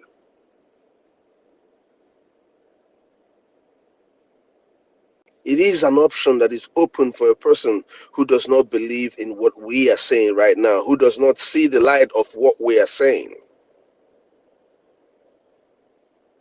You don't believe in patriotism towards Biafra. That's fine.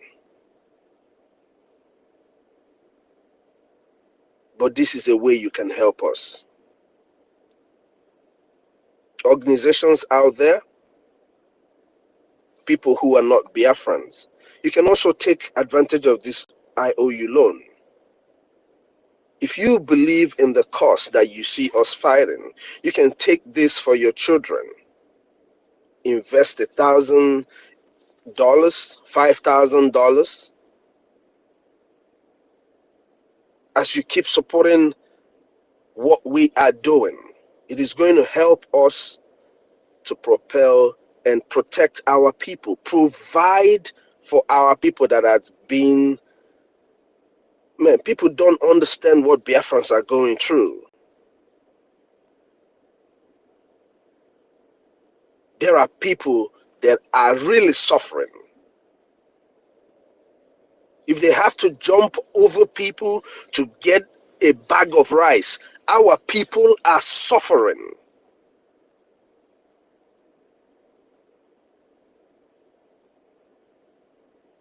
You hear what Rage is saying here about people sleeping. These are stories. These are real stories that I have heard. So our people are suffering.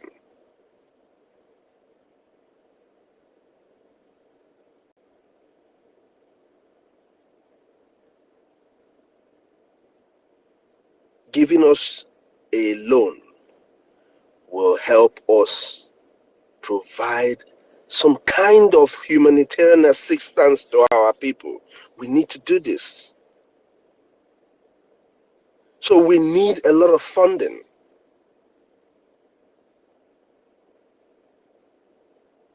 We need a lot of funding.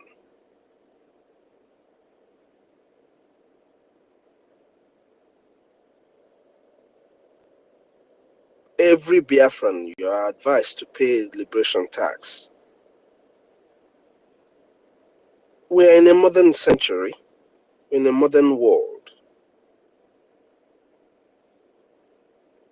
You should be able to visit the Biafra Republic Government in Exile website, see what is going on in there, align yourself with it. That is how you build your own. So as a young Biafran, I'm not talking to these billionaires. I don't have time to talk to them here.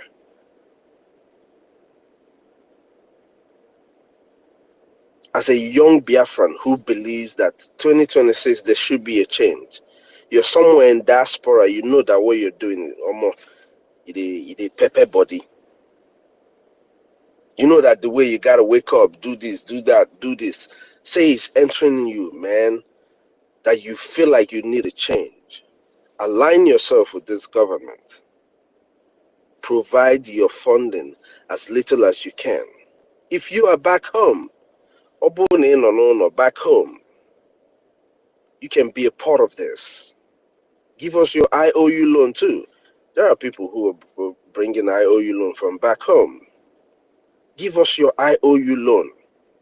500,000 AJ, 1 million AJ. If you have more than that, you can bring it. Give us your IOU loan.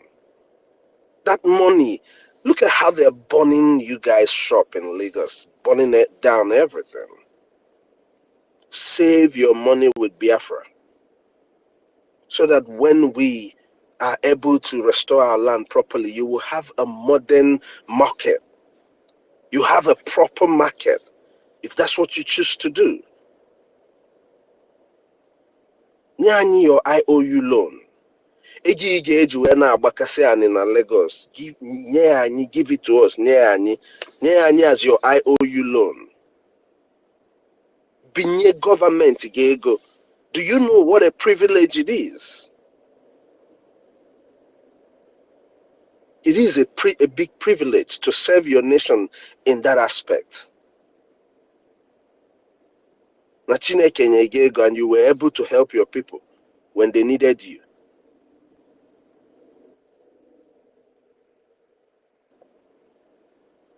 So nye anyị ego gị as your IOU loan nwanne m. Agbazina anyị na Lagos. Rebonata nke ị nwere enwe. Rebonata nke ị nwere enwe, nye anyị the money as your IOU loan.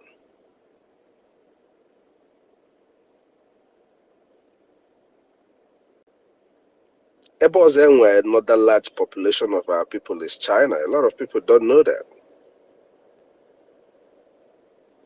There's a lot of our people in China. I just realized it. Ndị a niile nọ na China. You don't know that you can join force with ụmụ nwanne gị nọ na Aba.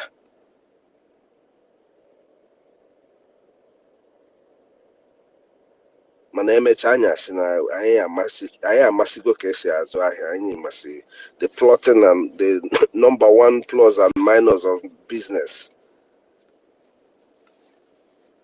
Ọ bụ na ịma, if you know market like that, you should know that you have a large market back home. You know, when if I get Kukita Mazi NNAMDI KANU na-ekwube. So you, all of you si na unu gesi Mazi NNAMDI KANU, he's another savior. Give us your IOU loan, brother.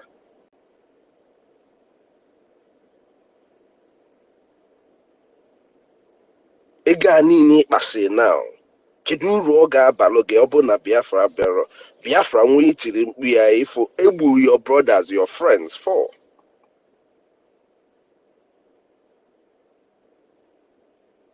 So give us your IOU loan.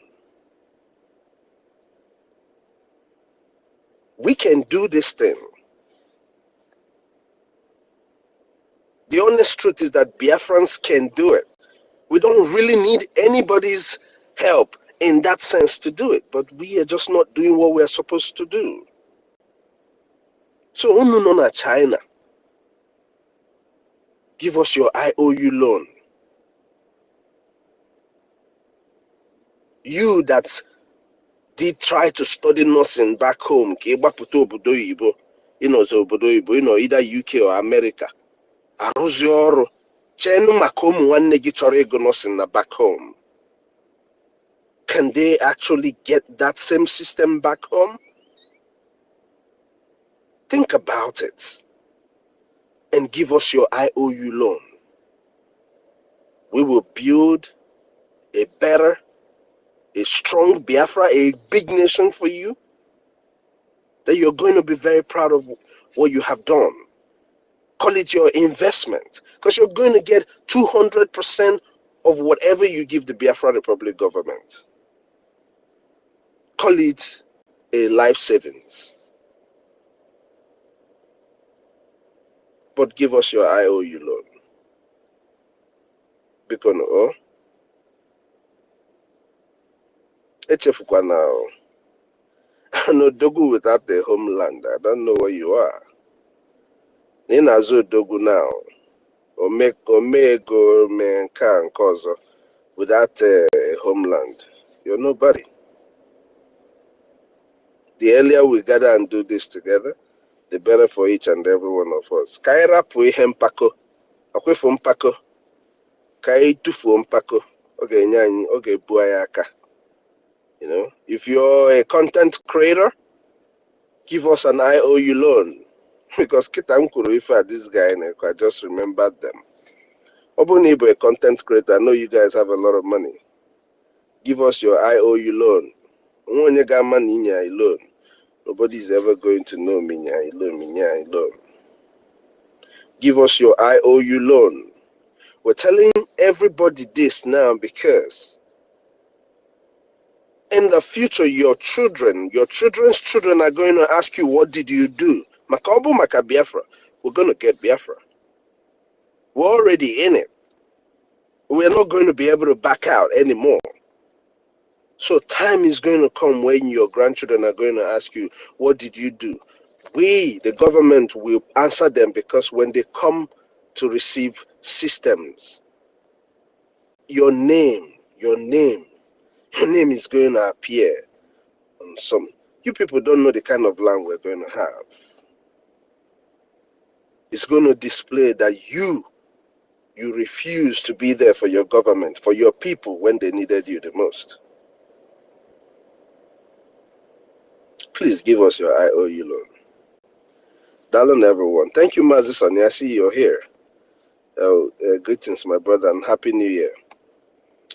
Our APM, or our PM, active PM. I'll say this to you, my brother. Only God in heaven will repay you for all you have done for Biafra. I know, Amam, a lot of people here too might be aware, but only God in heaven will repay you for what you're doing for Biafra. I don't have much to say, because if I talk, they will talk, say that one there. No, but God knows what I'm saying deep down in my heart. Now God will pay you back, my brother. That don't know, that don't everyone. Wow. Thank you so much, Honorable Minister Snow. Yes, sir. You yourself, honestly, you're also on the line of people I was about to pray for. Yes, today that is 1st of January of 2026. Yes. But before I continue with my prayers, thank you so much for all that you have said, and continue to encourage other people. Yeah, 40 states of Biafra to come and join in this struggle. We are not looking for Igbo nation. This is not Igbo nation. Biafra has been there before the British amalgamated the Northern and Southern Protectorate. We are separate. It's not a table for, it's not a subject for argument. It's not arguable. It's a distinct place that Chukwu Okike Abiyama gave to a particular set of people. So you are a Biafran. The other day, I just heard my brother Reg and Fury that Isoko no get life for 4 days. Are you people not tired? No road, nothing. You people, the place is just no development. Year in, year out. Uno kabi n'ime potopoto, aka na-anya moto n'ime potopoto. When an oil-rich area like that Isoko? One, where are you?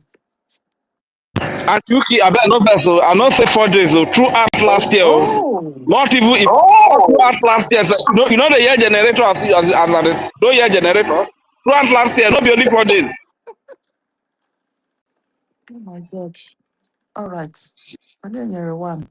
Yeah, Minister of Information, welcome. When you're ready, you can request mic. Yeah, but I was just dishing out my prayers. Um, yeah, maybe. Yeah, but I'll just continue. When you're ready, you can request mic. Happy New Year. Oh, yeah, you're one. Yes, you have to apologize to me. You are using part of my time. Hey,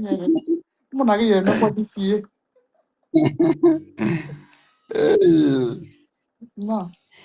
thank you very much for the mic, for hosting us. Happy New Year to you. I want to say Happy New Year, Happy New Year, Happy New Year to all Biafrans, wherever you may be. I want to wish all Biafrans long life and prosperity. I want to say this to all Biafrans. That thing that you did not achieve last year, Be ready to achieve them this year, because this year is your year. I want to tell to all of you that this year is forward ever and backward never. And my wish to all Biafrans is that you and I will be alive to see Biafra. Once again, Happy New Year to everyone. I want to use this opportunity to greet my leader, Hamadike One of Biafra land, the only man who defeated the zoo. My leader, I want to say Happy New Year to you. The reason I am saying Happy New Year to my leader is because it was the grace of God that kept him alive to see this year. Those who want him dead died before him, but the grace of God continued to keep him because he is a child of heaven. I want to say Happy New Year to him. I want to say Happy New Year to my Prime Minister, His Excellency Simon Ekwan Joko, the Obato Obie One. I want to say Happy New Year to him. I want to say Happy New Year to Ogechukwu Kamma. When the God's time comes, every yoke will start breaking. That name is a name that when you read the meaning of name, you will know that it is a destined name. Ogechi, Ogechi Kamma. Ogechi, Ogechi Kamma. Nkechi nyere m, Nkechi nyere m Kamma. Nke ahụ chi nyere m, nke ahụ chi nyere m Kamma. I want to say Happy New Year to him, and I want to tell him that Biafra is behind him. I want to wish Happy New Year to all our defense forces, the men who are sleeping on the bush for you and I, the men who rejected their comforts, the men who leave their businesses and decide to be in the bush to secure you and I. I want to say that Chukwu Kikabiama will continue guide and protect them. They are going in and going out will be protected by Chukwu Kikabiama himself. I want to say Happy New Year to them. I want to as well say Happy New Year to our lobbyists, our attorney. I want to encourage them to keep on doing what they are doing. I want to tell them that Biafrans will never forget their hard work. Biafra will never forget their impact. And Biafra will definitely appreciate them when the time is right. I want to say thank you very much to everyone who has been doing the needful. Let me go through the topic. Sister Nkiru, please, can you read out your topic? These two. Biafra time to what? To Okay, get very... Biafrans. Okay. Time to get very serious. Day 1 of 2026. We can do Okay. this. All right. Thank you very much. Let me just react over that time. Biafrans, we should know that this is our time. This is our time, and this our time shall never pass us by. Like we have been seeing the people of Somaliland jubilating. We have seen that there is so much joy in Somaliland, and also there is so much cry in Somalia. That is how life is supposed to be. Because when you are getting your blessing, there is people who will be crying over your blessing. But what matters to you is that your blessing, you have gotten it, and that is what matters. As we are congratulating Somaliland, I believe this 2026 is going to be our turn for others to congratulate us, So I'm using this to tell Biafrans that this is our time to get very serious. Day one, today is day one. And there is something that happens in this day one. This early morning, somebody called me and said, are you the admin of Bahrain? I said, yes. He said, I got your number through the website, and how can I get a Biafra ID card and how will I join? I said, did you just wake up today? Did you not? Where are you people when, since all these days that we are looking for you guys? You just wake up today and you are asking for ID card. He said because of all this distraction and all these things, they decided. So what I'm saying in essence is that people are beginning to see that there is a massive turnaround in BRGIE.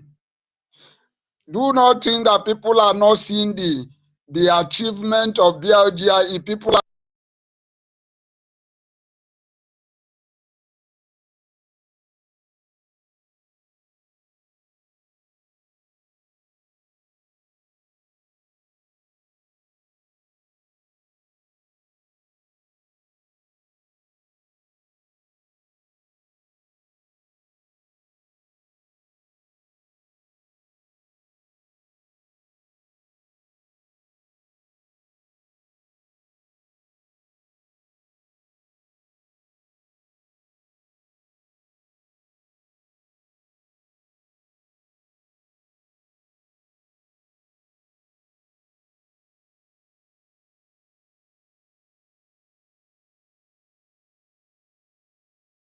encourage of Biafra in this first day, in this new year. Let us start doing something serious. Also, this morning I pick up my phone. I call all my some of you members I have. I say, please, Saturday is coming. Please, there is something I want every one of us to do. Though we are not many, but even though it's 2 people, let us go and do a kind of Thanksgiving in our fundraising that is coming on Saturday. Let us use it as a Thanksgiving. The best place you can give your Thanksgiving is in our gathering for BRGIE gathering for fundraising. That is the best place you can give your your appreciation. If you want to thank God for keeping you alive, if you want to thank God for entering into 2026, come this Saturday.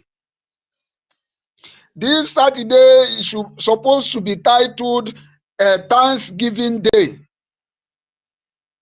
Let everyone, every Biafra must come that day and glorify God, that thank God for keeping me alive. Thank God for seeing 2026. Because BRGIE fundraising is the best place where you're supposed to sow a seed of thanksgiving. Because you can see what they are doing.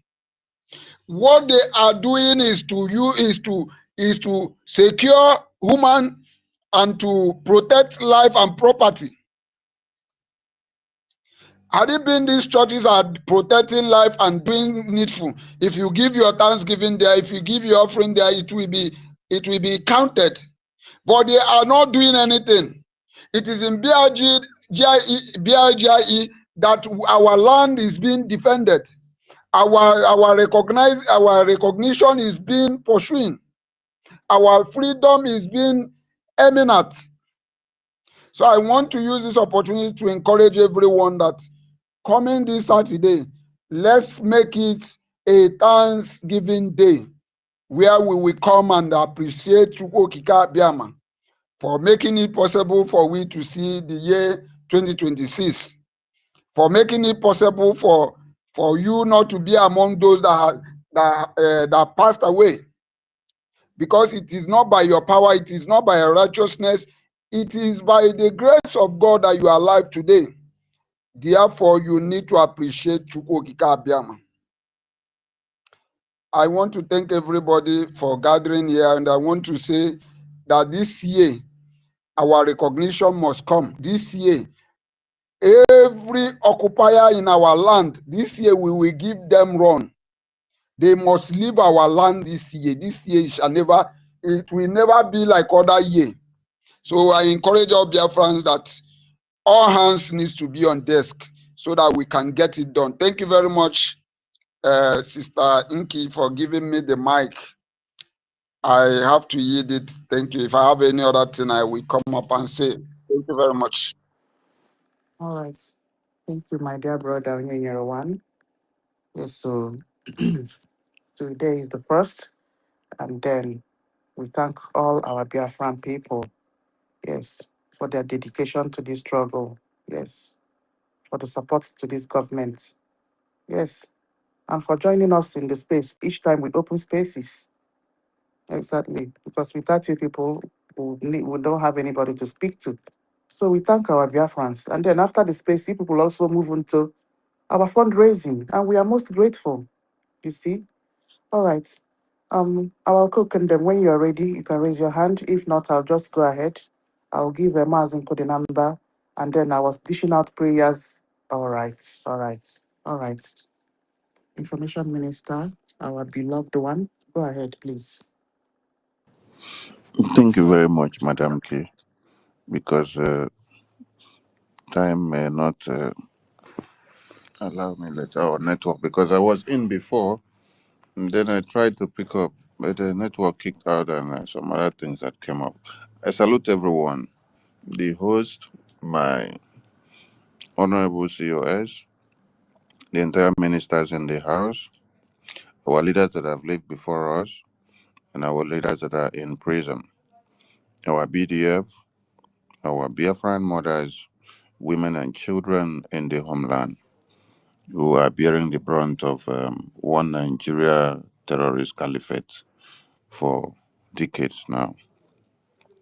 Your synergy, your persistency, your consistency, your determination and focus on Biafra and concentration on Biafra has actually kept the strength and the fire in our leaders going to this day. And that has also rekindled the spirit in many of us.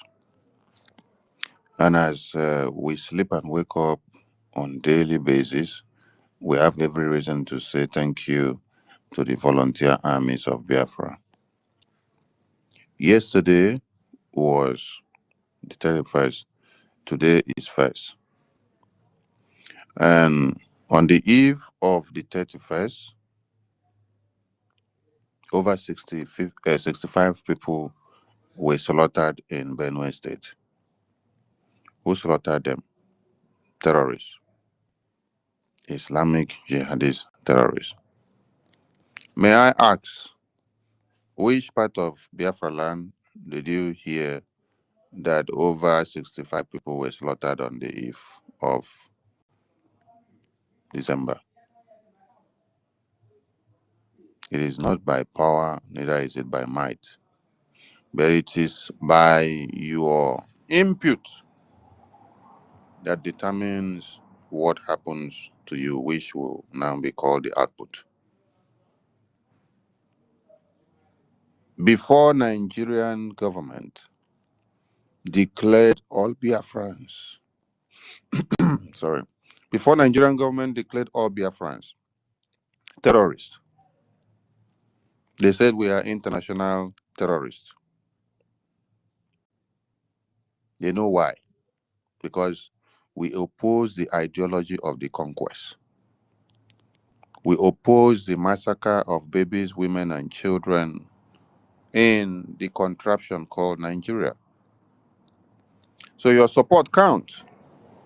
And that brings me to appreciation to the European liaison yesterday for their big sacrifice of the time that they had.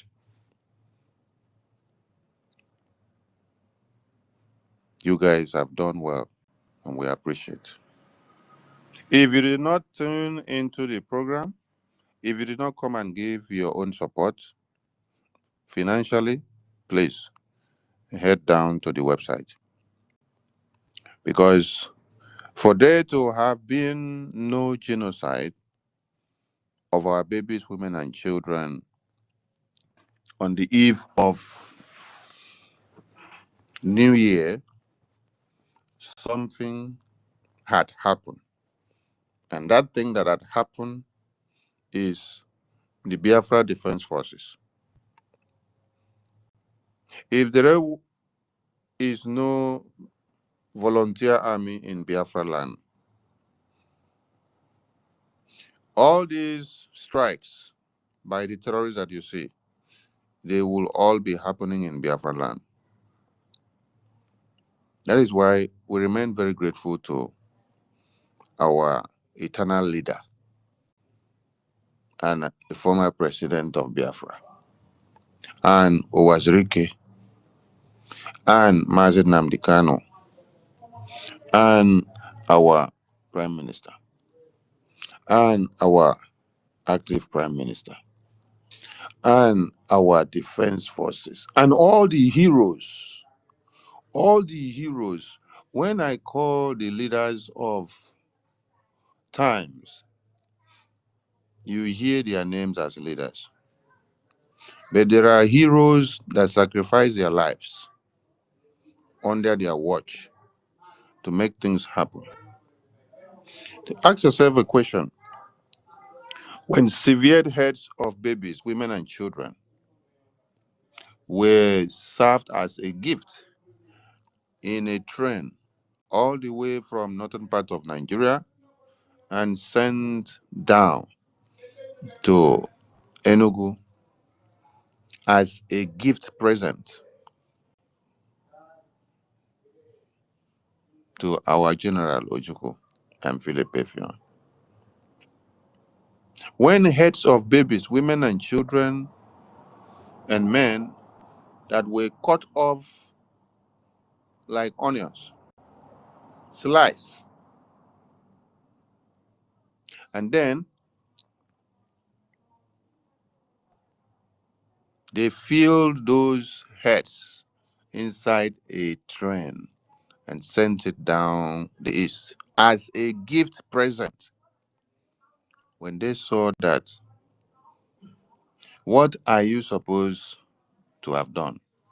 If you are a lily liver type, if you are a fickle minded type, if you are one that cannot take a decision and stand on it in the absence of your leaders or in the face of terror, if you are one that your leaders will be in prison and you say, I don't support any other leader that is acting now or that is working now or that is available now.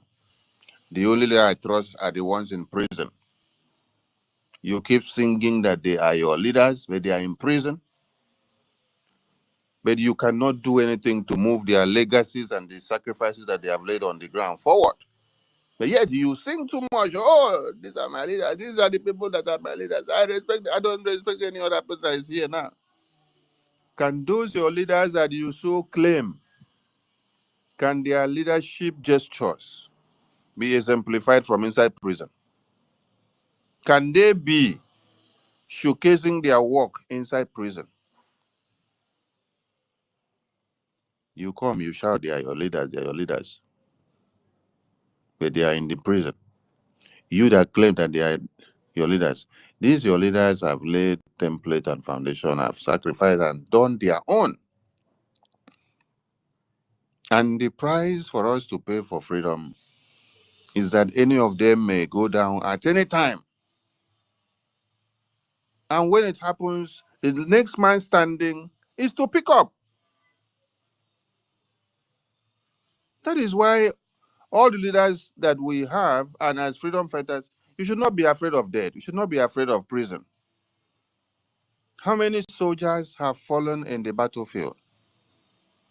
Has it stopped the courage of other soldiers picking up the barrel of gun to go after the next terror that is ahead of them?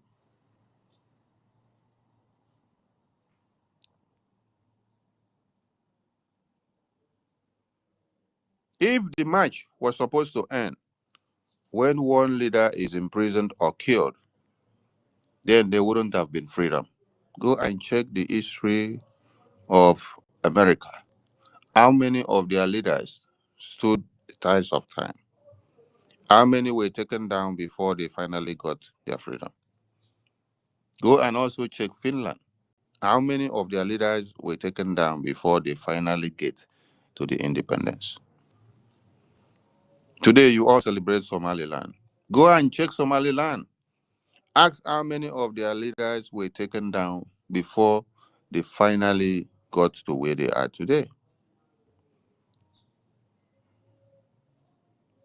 So, if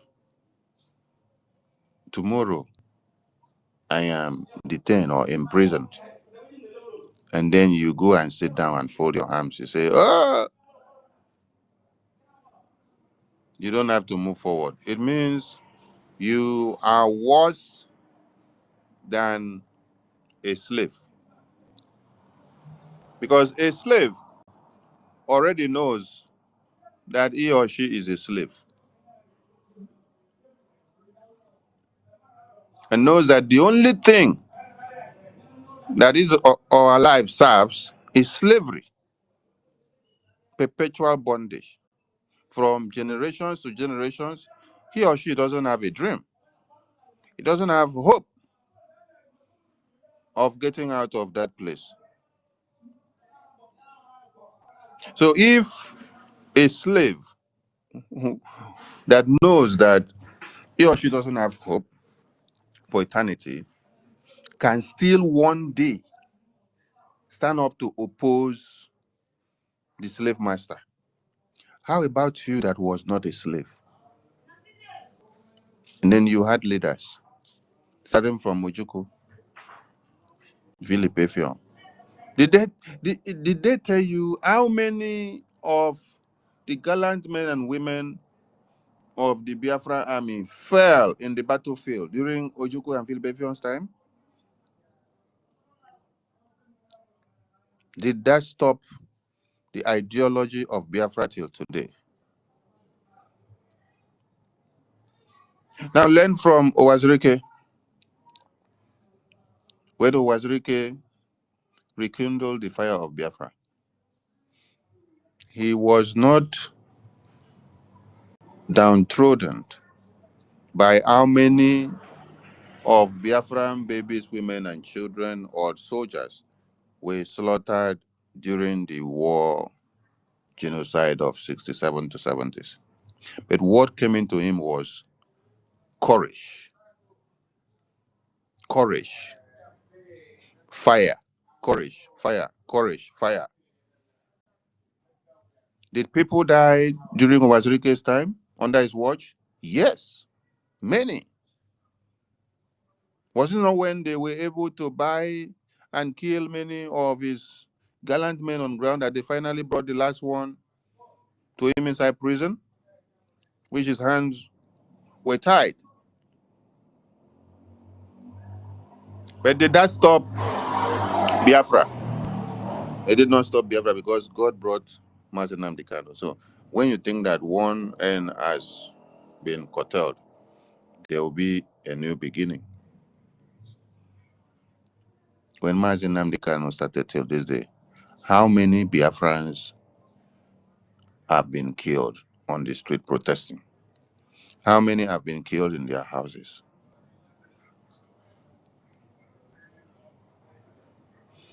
How many ESN commanders and generals fighting in the battlefield were betrayed and killed? Did that stop the remaining ESN team to metamorphose into the Biafra Defense Forces? It did not stop them. I know some of you have not touched the barrel before and you have not seen death beside you. When you have seen death beside you, and then you will now know what it means to see death, and then you pick the barrel and continue running in line, in streamline.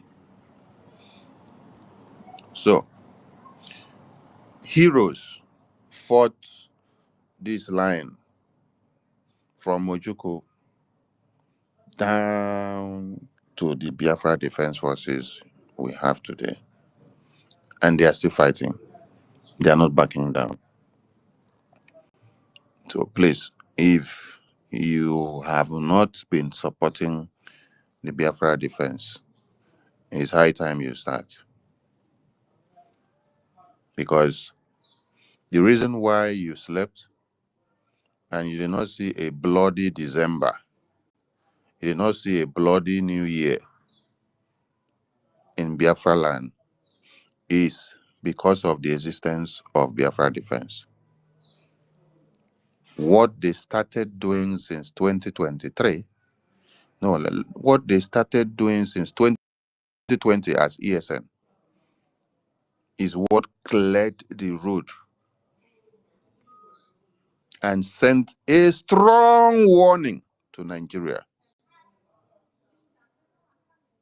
that even though we've not taken control of Biafra land yet, but you cannot break our people and kill us like flies the way you do in other parts of Nigeria.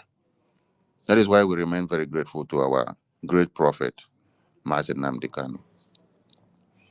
If he did not pick up the fire after Wazirike was betrayed,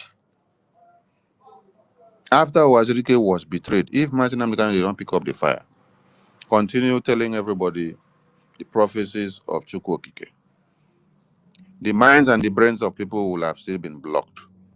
That is why when I woke up today, I saw a video from Calabar Carnival,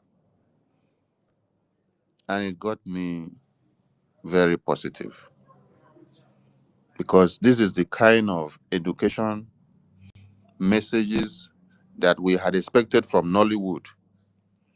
This is what we had expected from churches.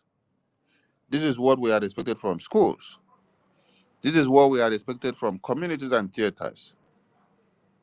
You don't even need to tell the Biafra story from beginning to the end to explain whether we were the good guy or the bad guy. Only that playlet that was done in Calabar Carnival 3 days ago or 4 days or 5 days ago, this has got people thinking. It has got people indoctrinated that they now have to go and connect the dots of the Biafra genocidal war armor tank to find out what really happened and why, if Biafra is something that is not harmful to anybody, why is Nigeria declaring the same Biafran people terrorists today? What crime have they committed? Why are they declaring all Biafrans death sentence and life imprisonment today? Because displaying that thing in the carnival is actually connecting a dot and explaining something to people about NNAMDI KANU in prison and about Mazi Monekpa in prison and about our collective Biafra independence. Was it showcased in Kavanchan? No. That educational display was done on the Biafran soil. Calabar from Kakem was where the first shot was fired from the Nigerian terrorist government against Biafra in 1967. That was where the first shot from Nigerian terrorists was fired to spark the beginning of the war against the Biafran people. If this kind of education has been on in all spheres in Nigeria and in Biafra land, tell me what would have happened now. As Mazi Nnamdi Kanu was preaching, this is the same thing that this carnival display is doing. As you are all here educating Biafrans on daily basis about Biafra and the need, and the contraption of one Nigeria. It is the same message that carnival playlet was displaying by educating people about the genocidal war of Biafran people by Nigerian terrorists and Britain. Because those that don't understand will now go and start finding out what was the role of Britain in this war. Why did they aid and abet Nigeria to eliminate our babies, women, and children? So if there was no education and voice of NNAMDI KANU since 2012, all this genocide and massacre you see happening would have been happening in Biafra land. And if there was no awakening and a formation of Eastern Security Network, which is now the Biafra Defense, all the genocide in Nigeria, the target was Biafra land. Because the presence of the oil and gas and all natural resources is what the terrorists need to use in fighting the war of jihad. Do you remember why Britain had to play a very good role in the genocidal war? They said, because of our stake of over 200 million pounds, where in Biafra land oil reserves. So because of the investment that is there, they had to eliminate everybody. So why is the terrorists in all over Africa trying to make Nigeria their head office? Oh, there is deposit of resources in this very place. If we are able to get hold of here, just like Britain did, we will use all the resources here to fund all our wars against the entire world. Because the war is not just about Biafran people. When Martin NNAMDI KANU was speaking in 2012, America did not listen to him. Israel did not listen to him. UK did not listen to him. Europe did not listen to him. Every African country did not listen to him. But today, who is the first person to designate Muslim Brotherhood as a terrorist organization? America.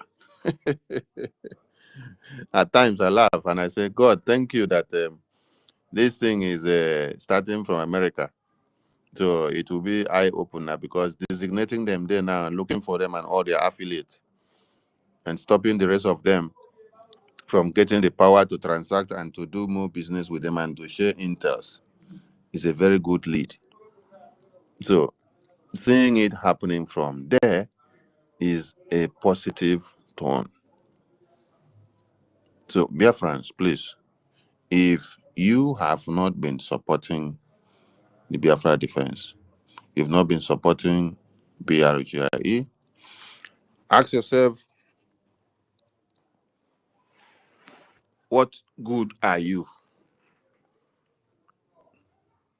What good are you that you only come to the media, you shout when you see people massacred in Benue, in Plateau, Kaduna, Kano, and other parts of Nigeria. But when they say, come and support your own freedom, you shy away. Okay, even share the message, share the flyer, share this space. How many of you are on this space? How many of you have shared this space? All of you here on this space have not shared this space. When I come into spaces, I take time to go through some people's page. I click on your pages and I see that you're not even sharing nothing concerning Biafra. You don't even share the space that you are inside, and you just come to sit down, carry chair, and sit down there and listen. Listen to this their sermon. Let them talk. When you finish, maybe you enjoy the sermon, you go back. You don't enjoy the sermon, you go back. But just to share the message, you don't. If BRGIA did not share messages and share the information and testimony of this genocide that is happening and share what Nigeria have done to you as a Biafran, as a Christian for decades, will American government have the information to sanction Nigeria? No country have held Nigeria on their balls to call them their name for centuries. But it's only America that is doing it now.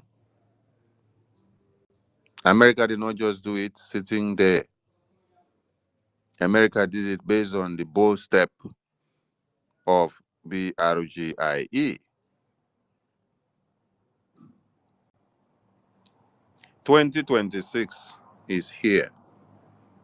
Are you still going to be stupid and incoherent by shying away from supporting?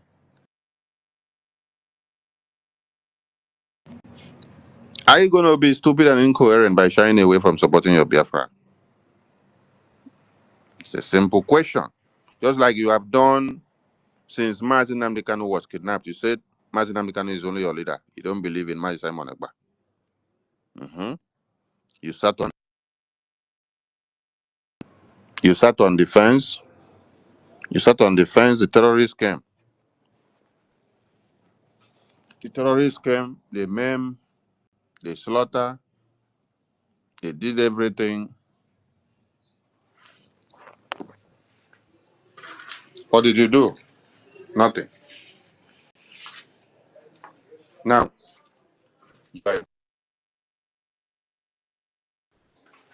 are you going to sit on the fence again? Are you sitting on the fence again? Are you sitting on the fence again? I hear that when year pass or when year turn body, people make wishes and yearly resolutions. For those people that have shy away from their responsibilities of protecting their babies, women, and children and supporting Biafra. Oh, I asked a very simple question. What resolutions are you making now? Are your resolutions still to sit on the fence? Are your resolutions still to wait for Mazi Simon Ekpa to come out from prison before you come and support Biafra? Are your resolutions to sit down and wait until you see Mazi Nnamdi Kanu come and support Biafra? Or your resolutions are you have to go to prison to meet Mazi Simon Ekpa to tell you how to fight for Biafra? Or your resolutions are you have to go to prison to ask Mazi Nnamdi Kanu how to fight for Biafra? Which are your resolutions? Because we have too many dumb and stupid elements, honestly. Because I can't imagine how you will have leaders in prison and then they are not free. They are not free from the brain. They are not free from physical. They are not free from everything. Tell me how someone that is within the four walls of the prison is mentally stable. Tell me. Tell me. Don't you know that you being inside a four-wall room, locked up alone, you don't see sun, you don't see light, you're not given the freedom you need, that you are mentally deranged? Do you know what it means when you are free, walking here and then you're mingling with everybody? Do you know the healing it does to your brain? Do you know just a kiss that somebody gives you on the cheek or the forehead? Do you know how refreshing it is? Do you know how somebody even picks up phone and call you? Like many of you picks up your phone and then call your mom, your siblings, your father. You ask, Merry Christmas or Happy New Year. How are you doing? Or you pick up your phone, you text somebody, I love you so much. Or Happy New Year. Or Merry Christmas. Wish you the best. Better days ahead. You give them good tidings. Do you know what that means? It refreshes, it gives hope. It makes that person feel that he or she has someone that cares. You don't need to be physically present with everyone to affect your life. But if such persons are in prison who do not have such privileges, how do you think their own mental psyche will be? How do you think their own life will be? They've been deprived of having the opportunity to lay their hands on their families, their babies, women and children, and husbands and wives and concubines, and sugar daddy and sugar mom. When somebody is inside prison, you don't have the privilege to all those things. They are all restricted. Some you may not even see your child for decades. But all of you here have the opportunity. So now tell me, are your resolutions that your leaders in prison will be the one to lead you from prison,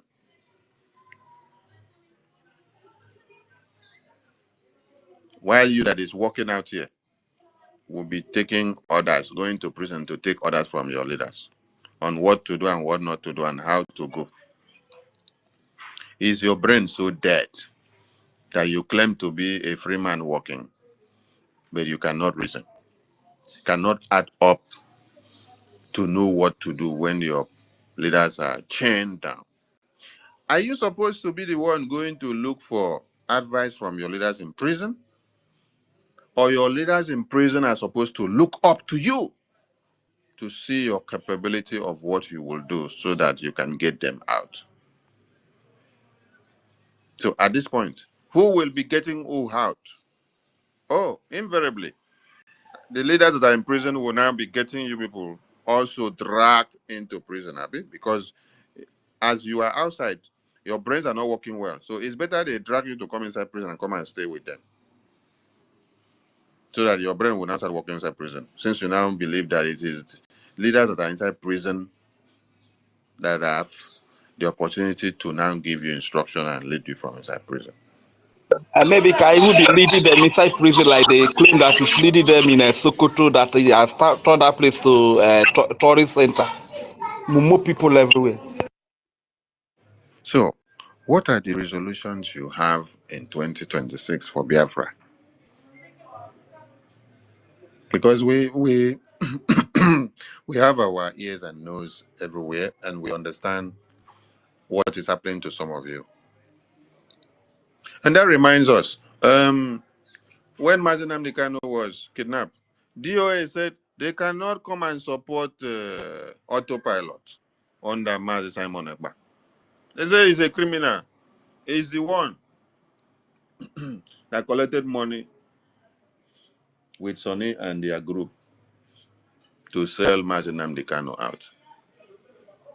We've been in a meeting where it lasted for over 4 hours, where people that claim to be part and parcel of this cabinet that you see today said we collected money from Nigerian government. I'm not talking about the one that happened here now, where they said Sonny and Nkere collected money. I'm talking of the one they said Sonny and Simon Ekpa, when Simon Ekpa was here. They said the money was whether over this one, was it 70 something thousand dollars, they said. Mhm. Then we grilled the person to bring the people. No, not person. They were up to four. We grilled them to bring the evidence for over 4 hours. At the end of the day, they say it is hearsay. And some say it was prophecy. Some say they saw vision. You say, whoa, vision, qua. Hmm? You saw vision. You use prophecy and you have used it to destroy the names of people, and you use it to destroy the determination of people to come and donate to support Biafra.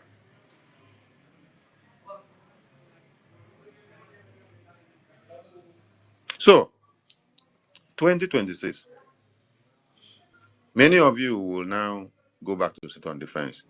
Many of you said you will not want to come and support Biafra because Mazi Nnamdi Kanu is in prison.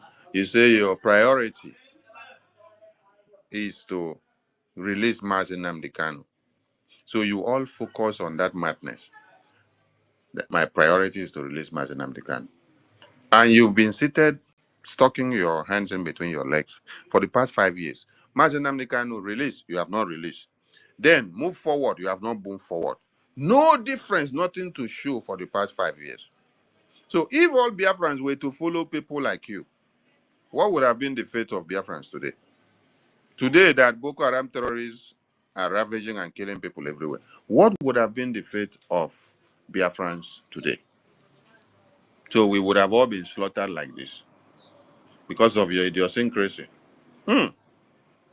And today we hear another thing again. Emma and Choma and their lunatic groups of accountability, they are telling people that their priority now is to release our leaders, Mazi Nnamdi Kanu and Simon Ekpa. Priority to move Biafra forward. No, they their hand again. No, they their brain. To defend Biafra land, no, they their brain again. To get Biafra recognition, no, they their brain again. But what they their brain is to destroy and disrupt the process and the minds of people that are contributing to defend Biafra land and to get Biafra recognition. While they claim their top priority is to see Mazi Nnamdi Kanu, Mazi Simon Ekpa released. Are you getting the quote now? They will always portray that their primary objective,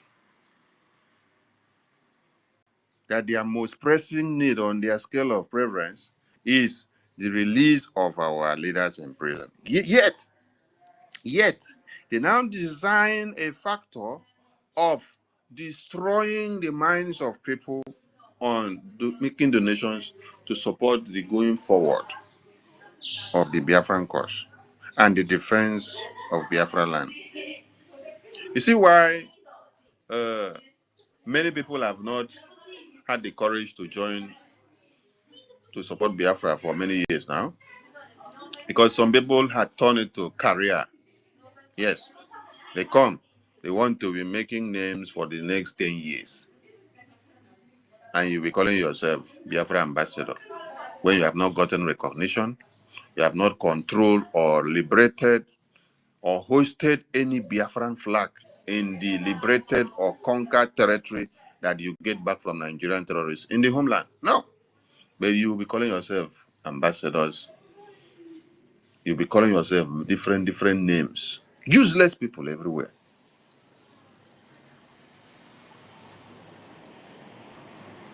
When you betray your leader and then he's in prison, all of you will go back and sit and say, we are here to work only to get the release of our leaders. So what happened to the main cause, the purpose that which those your leaders came up for? You will put that one on pause. You see? Are you understanding the point? You put that one on pause. You now say, our eyes visited on releasing our leaders. And I want to remind you that when autopilot emerged, we reminded all of you that Nigerian terrorist government kidnap of Mazi Nnamdi Kanu was to make you focus your mind and soul solely on the release of Mazi Nnamdi Kanu, while rejecting and abandoning the process and the template of going forward to get Biafra independence.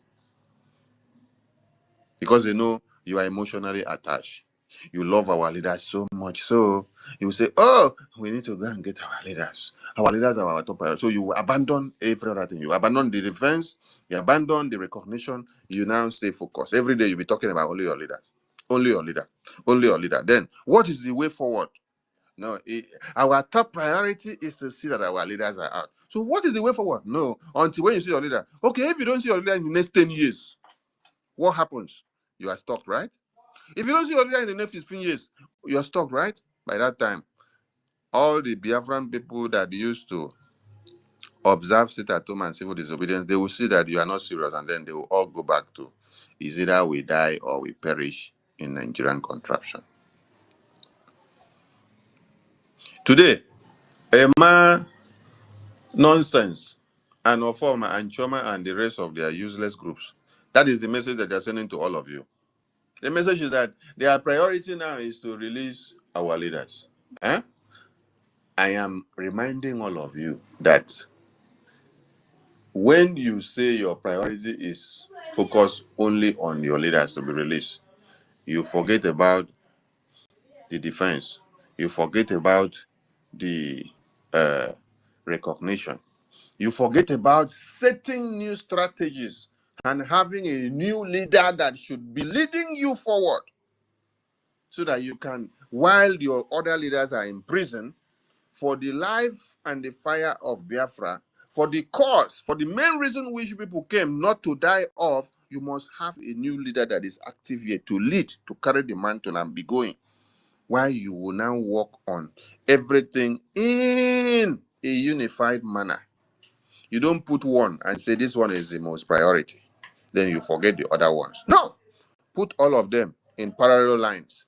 Put them in parallel lines so that as the three parallel lines are going, they are going in unison.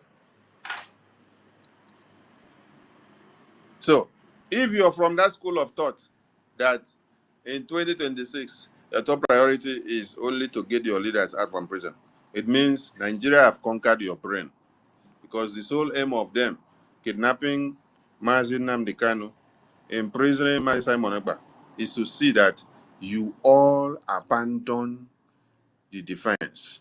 You all abandon the lobbying.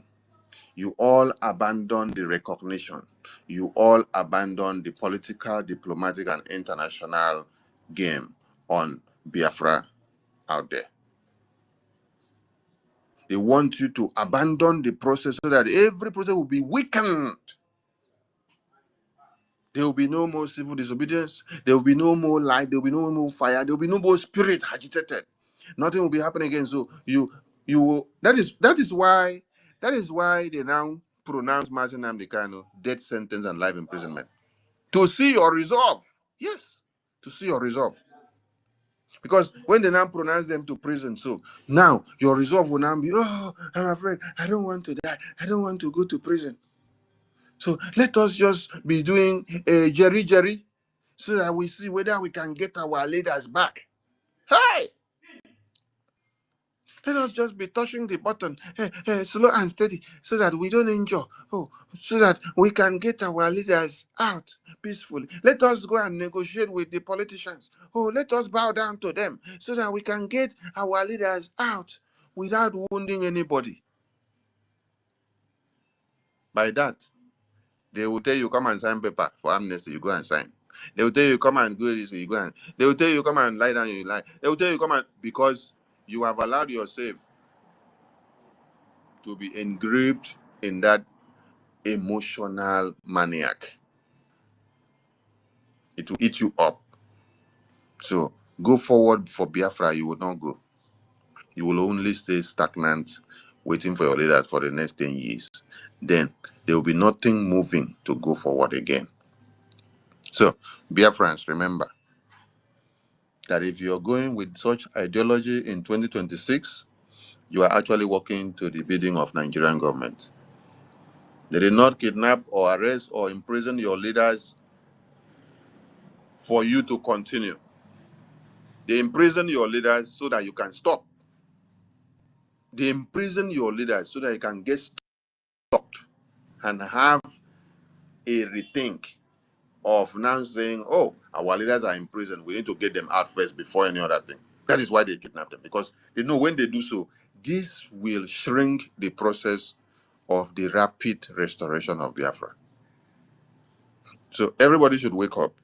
2026 will be very tough and brutal. And we will not wait for dollars. Yes, we will not wait for dollars. If we see that you're being too dull and too foolish, we will send you to where they used to treat psychiatric patients. I think we have a Honorable Fulani, a psychiatric ward is working, so she can give you one survivor whistle to blow. Maybe she will give you 2026 survivor whistle to blow. Maybe by the time you blow finish, she will now arrange flight to take you from Georgia Hospital to Nigeria in Kafanchan. She'll go and drop you there for 2026. Because all those that she gave the survivor whistle and promised them flight in 2025 to Nigeria, I don't know whether she has granted them. So if many of them lost their way along the road on the flight, it's still good to them. We saw Ugochukwu Biafra here. Ugochukwu Biafra. How was your flight that your psychiatric woman gave you in 2025? Chai! Christopher Ogenwa, how is your flight of 2025 that your Georgia woman gave you from whether Europe to Nigeria? You see, we thought many people have cells inside their brains, but we see that everything is cum. There's nothing inside. Nothing, or nothing, honestly. I appreciate all Biafrans. I appreciate the media team. You guys have been awesome in 2025. You guys have been on fire. You guys rock.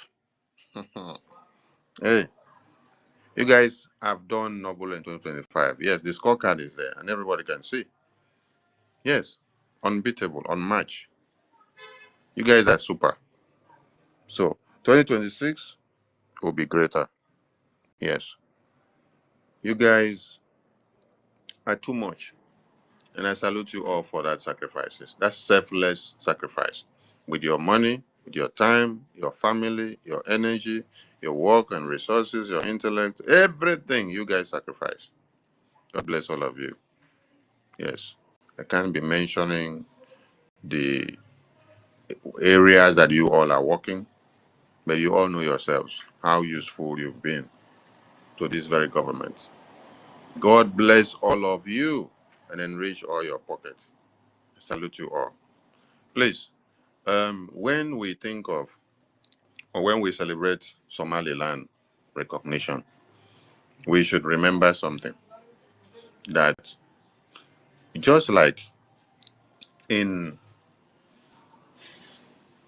the 60s, we had Nigeria as a three-legged pot.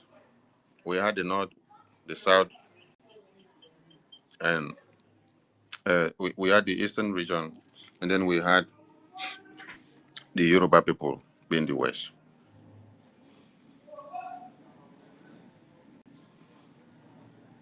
Or when Nigeria was within regions.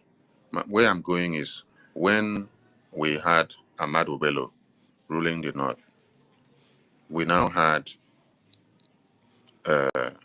Ojukwu as the governor of the east, and then we had the people in the Yoruba land also ruling themselves. Everybody were doing well and contributing very well, developing at that pace and as at that time. Mhm. You did not hear of genocide like this, genocide like this. Huh? Where I'm going is that before the genocidal war started in 67, after the Aburi Accord, you see that we had a very strong power in declaring Biafra and taking hold of our land. Because then, the governor of the East was a Biafran governor. So the entire Old Eastern region is already in control by Biafrans. Uh-huh. Not controlled by the caliphate. So it was easy for Ojukwu to do what? When he called all the council of elders from all our provinces together for them to be on the same page after the briefing. Not all, oh, listen, not all, because in every government or in every independence plan, there must be opposition. Everybody will not agree with you. There are few elders that did not agree. There are still people in his cabinet that did not agree 100%. Same thing that happened in this BRGI that you see today, both in the administration of our PM and in the administration of our APM now. All these are prevalent and people must live up to it.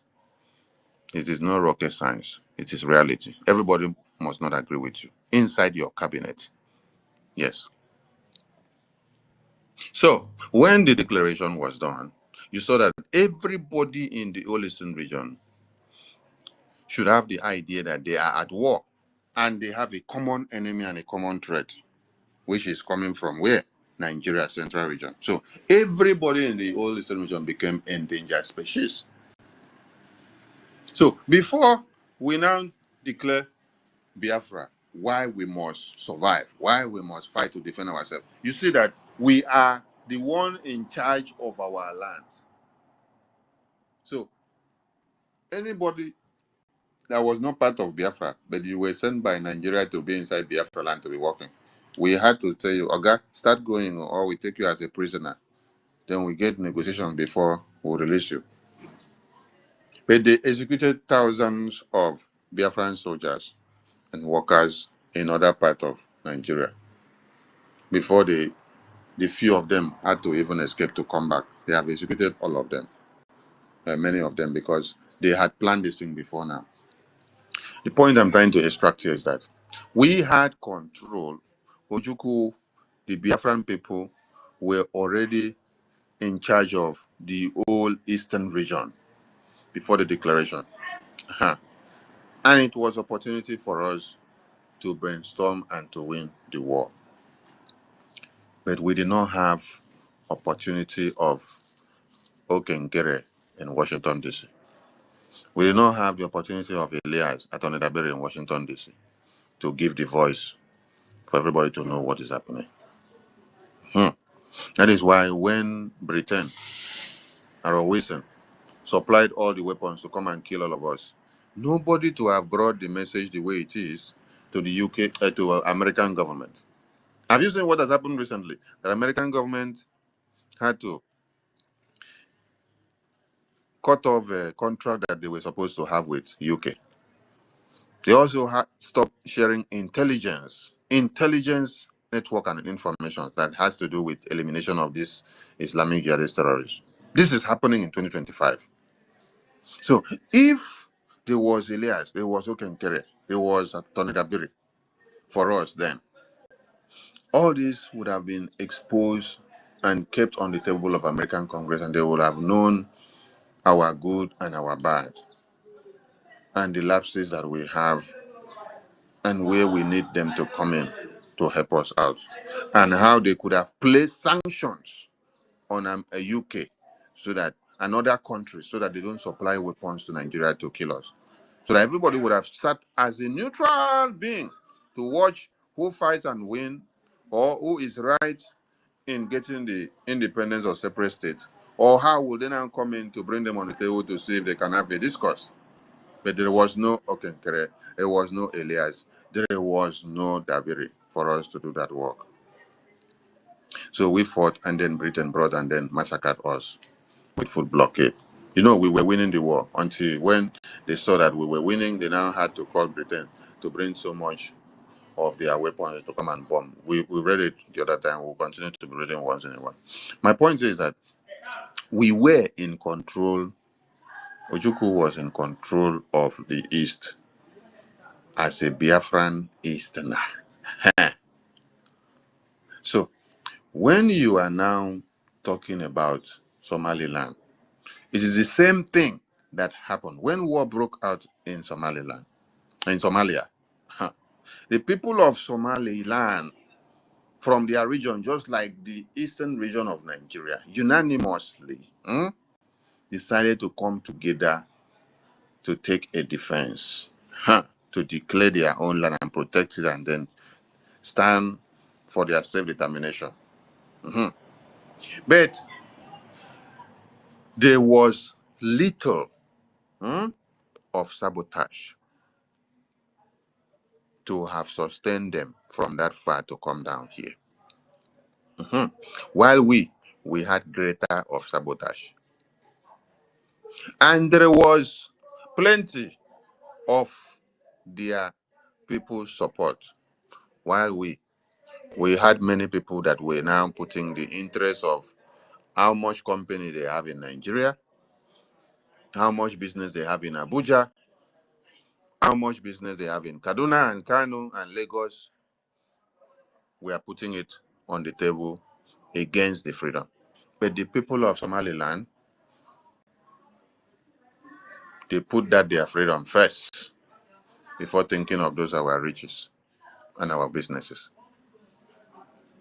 So it should be a challenge that the people of Somaliland took to heed of their self-determination within when there was this crisis, within when there was war. Because what brought about declaration of Biafra? It was when this same jihad broke out in Nigeria.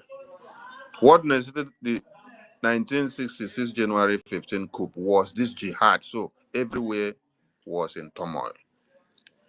So the same thing happened to Somaliland people in Somalia. They now took their stand. But did they hold the line? Yes, they held the line unanimously. But our own, did we hold the line unanimously? No. That was when you even heard that some people want to eliminate Ojukwu and Philip Effiong to become the leader. Inside war, somebody is telling Ojukwu and Effiong, I must be the one. Why should it be you? Why should it be you? So they don't go plan to go and eliminate Effiong because they knew Effiong was the stumbling block for them to eliminate Ojukwu. The plan and finish. May they carry him go somewhere. Go ambush him, kill him. So that when they just succeed in killing Effiong, they know that Ojukwu is nothing to write home about.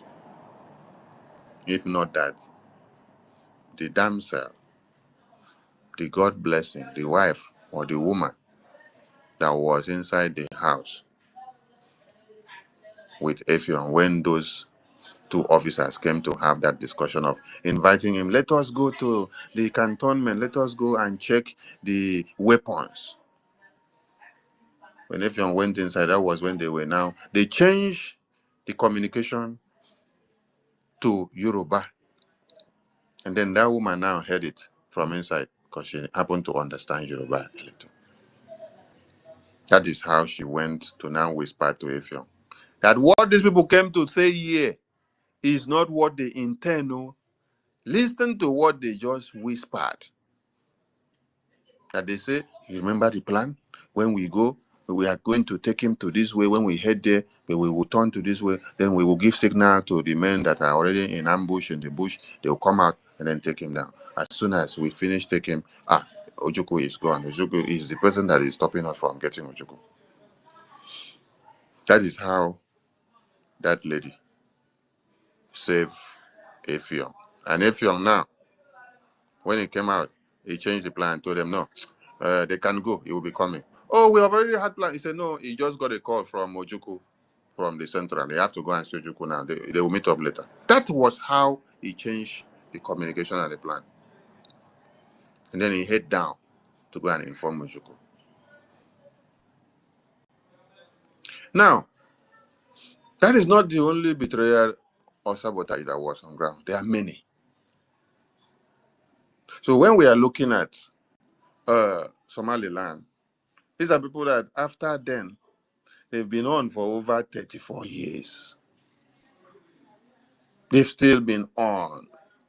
That's how they have been able to establish a government for long now. They establish all their structures. They continue going. Our own is that NNAMDI KANU is in prison only for 5 years. Many people say they don't want to support the new leader that come out. They don't want to support the newcomer. They want to sit down and wait for NNAMDI KANU when it comes out because it's the only leader. Others now say, oh, my Simon Ekpa is in prison. They don't know any other person. They don't believe in any other person. They have to wait for Simon Ekpa when it comes out. They'll come and continue in the next 6 years. I say, hi! If you did not hear that the court said 6 years, you will tell me that it is tomorrow. It is court said 6 years. So you are telling me that you are going to wait for the next 6 years before you come and start talking about Biafra again. Same way the other one said they want to wait for NNAMDI KANU. NNAMDI KANU have been 5 years now. They say death sentence, life imprisonment. They are still waiting for NNAMDI KANU when it comes out, whether it will come out in the next 30 years or 20 or 15. They are still waiting. And they don't even have a clue of what to do for NNAMDI KANU to come out. We've told them, you don't need to even be talking inside there. The only situation that will bring NNAMDI KANU to come out now is for you to come and join us in this diplomatic work and the defense work. This is what will bring out a political prisoner because you need political intervention from world powers. Sanctioning Nigeria, left, right, center, sanctioning them, giving them conditions, just like what is happening now. Who will believe that Nigeria will be crying now and humbling themselves? BRGI, it did it to them, to humble them. This has not happened. No country for life have not or have gone before. Or no country for life have Nigeria cried for. No country for life have gone to Nigeria to bomb their terrorists or to drop a bomb inside their own territory because of them killing people. But BRGI have cracked the nut that America are forced to go and intervene in the Christian genocide. First in history. If you don't know the power of the political, diplomatic, and international lobbying, you should understand it now. There is power in lobbying. That is why Ojukwu and Effiong could not get it through in 67 to 70s because there was no Okenkere in America. There was no Elias in America. There was no Attorney Dabiri in America.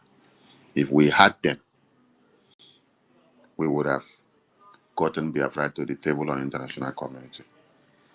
Americans heard about the war and they were even filming during protests. It is not about people that go and do protests on the streets. Protest is a public outrage, right?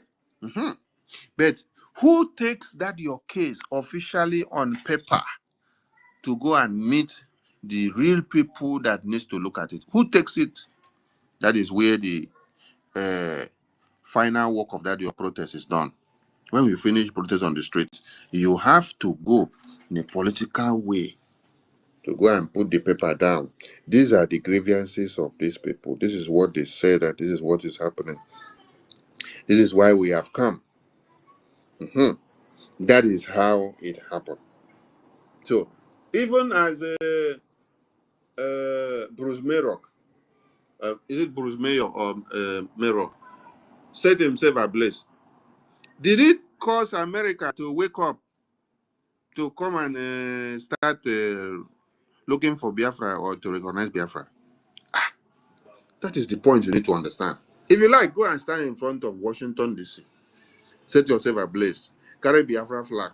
It doesn't go that way. Yes, you have to go through the political way to go and meet people and sit down and talk. And that is what we are doing.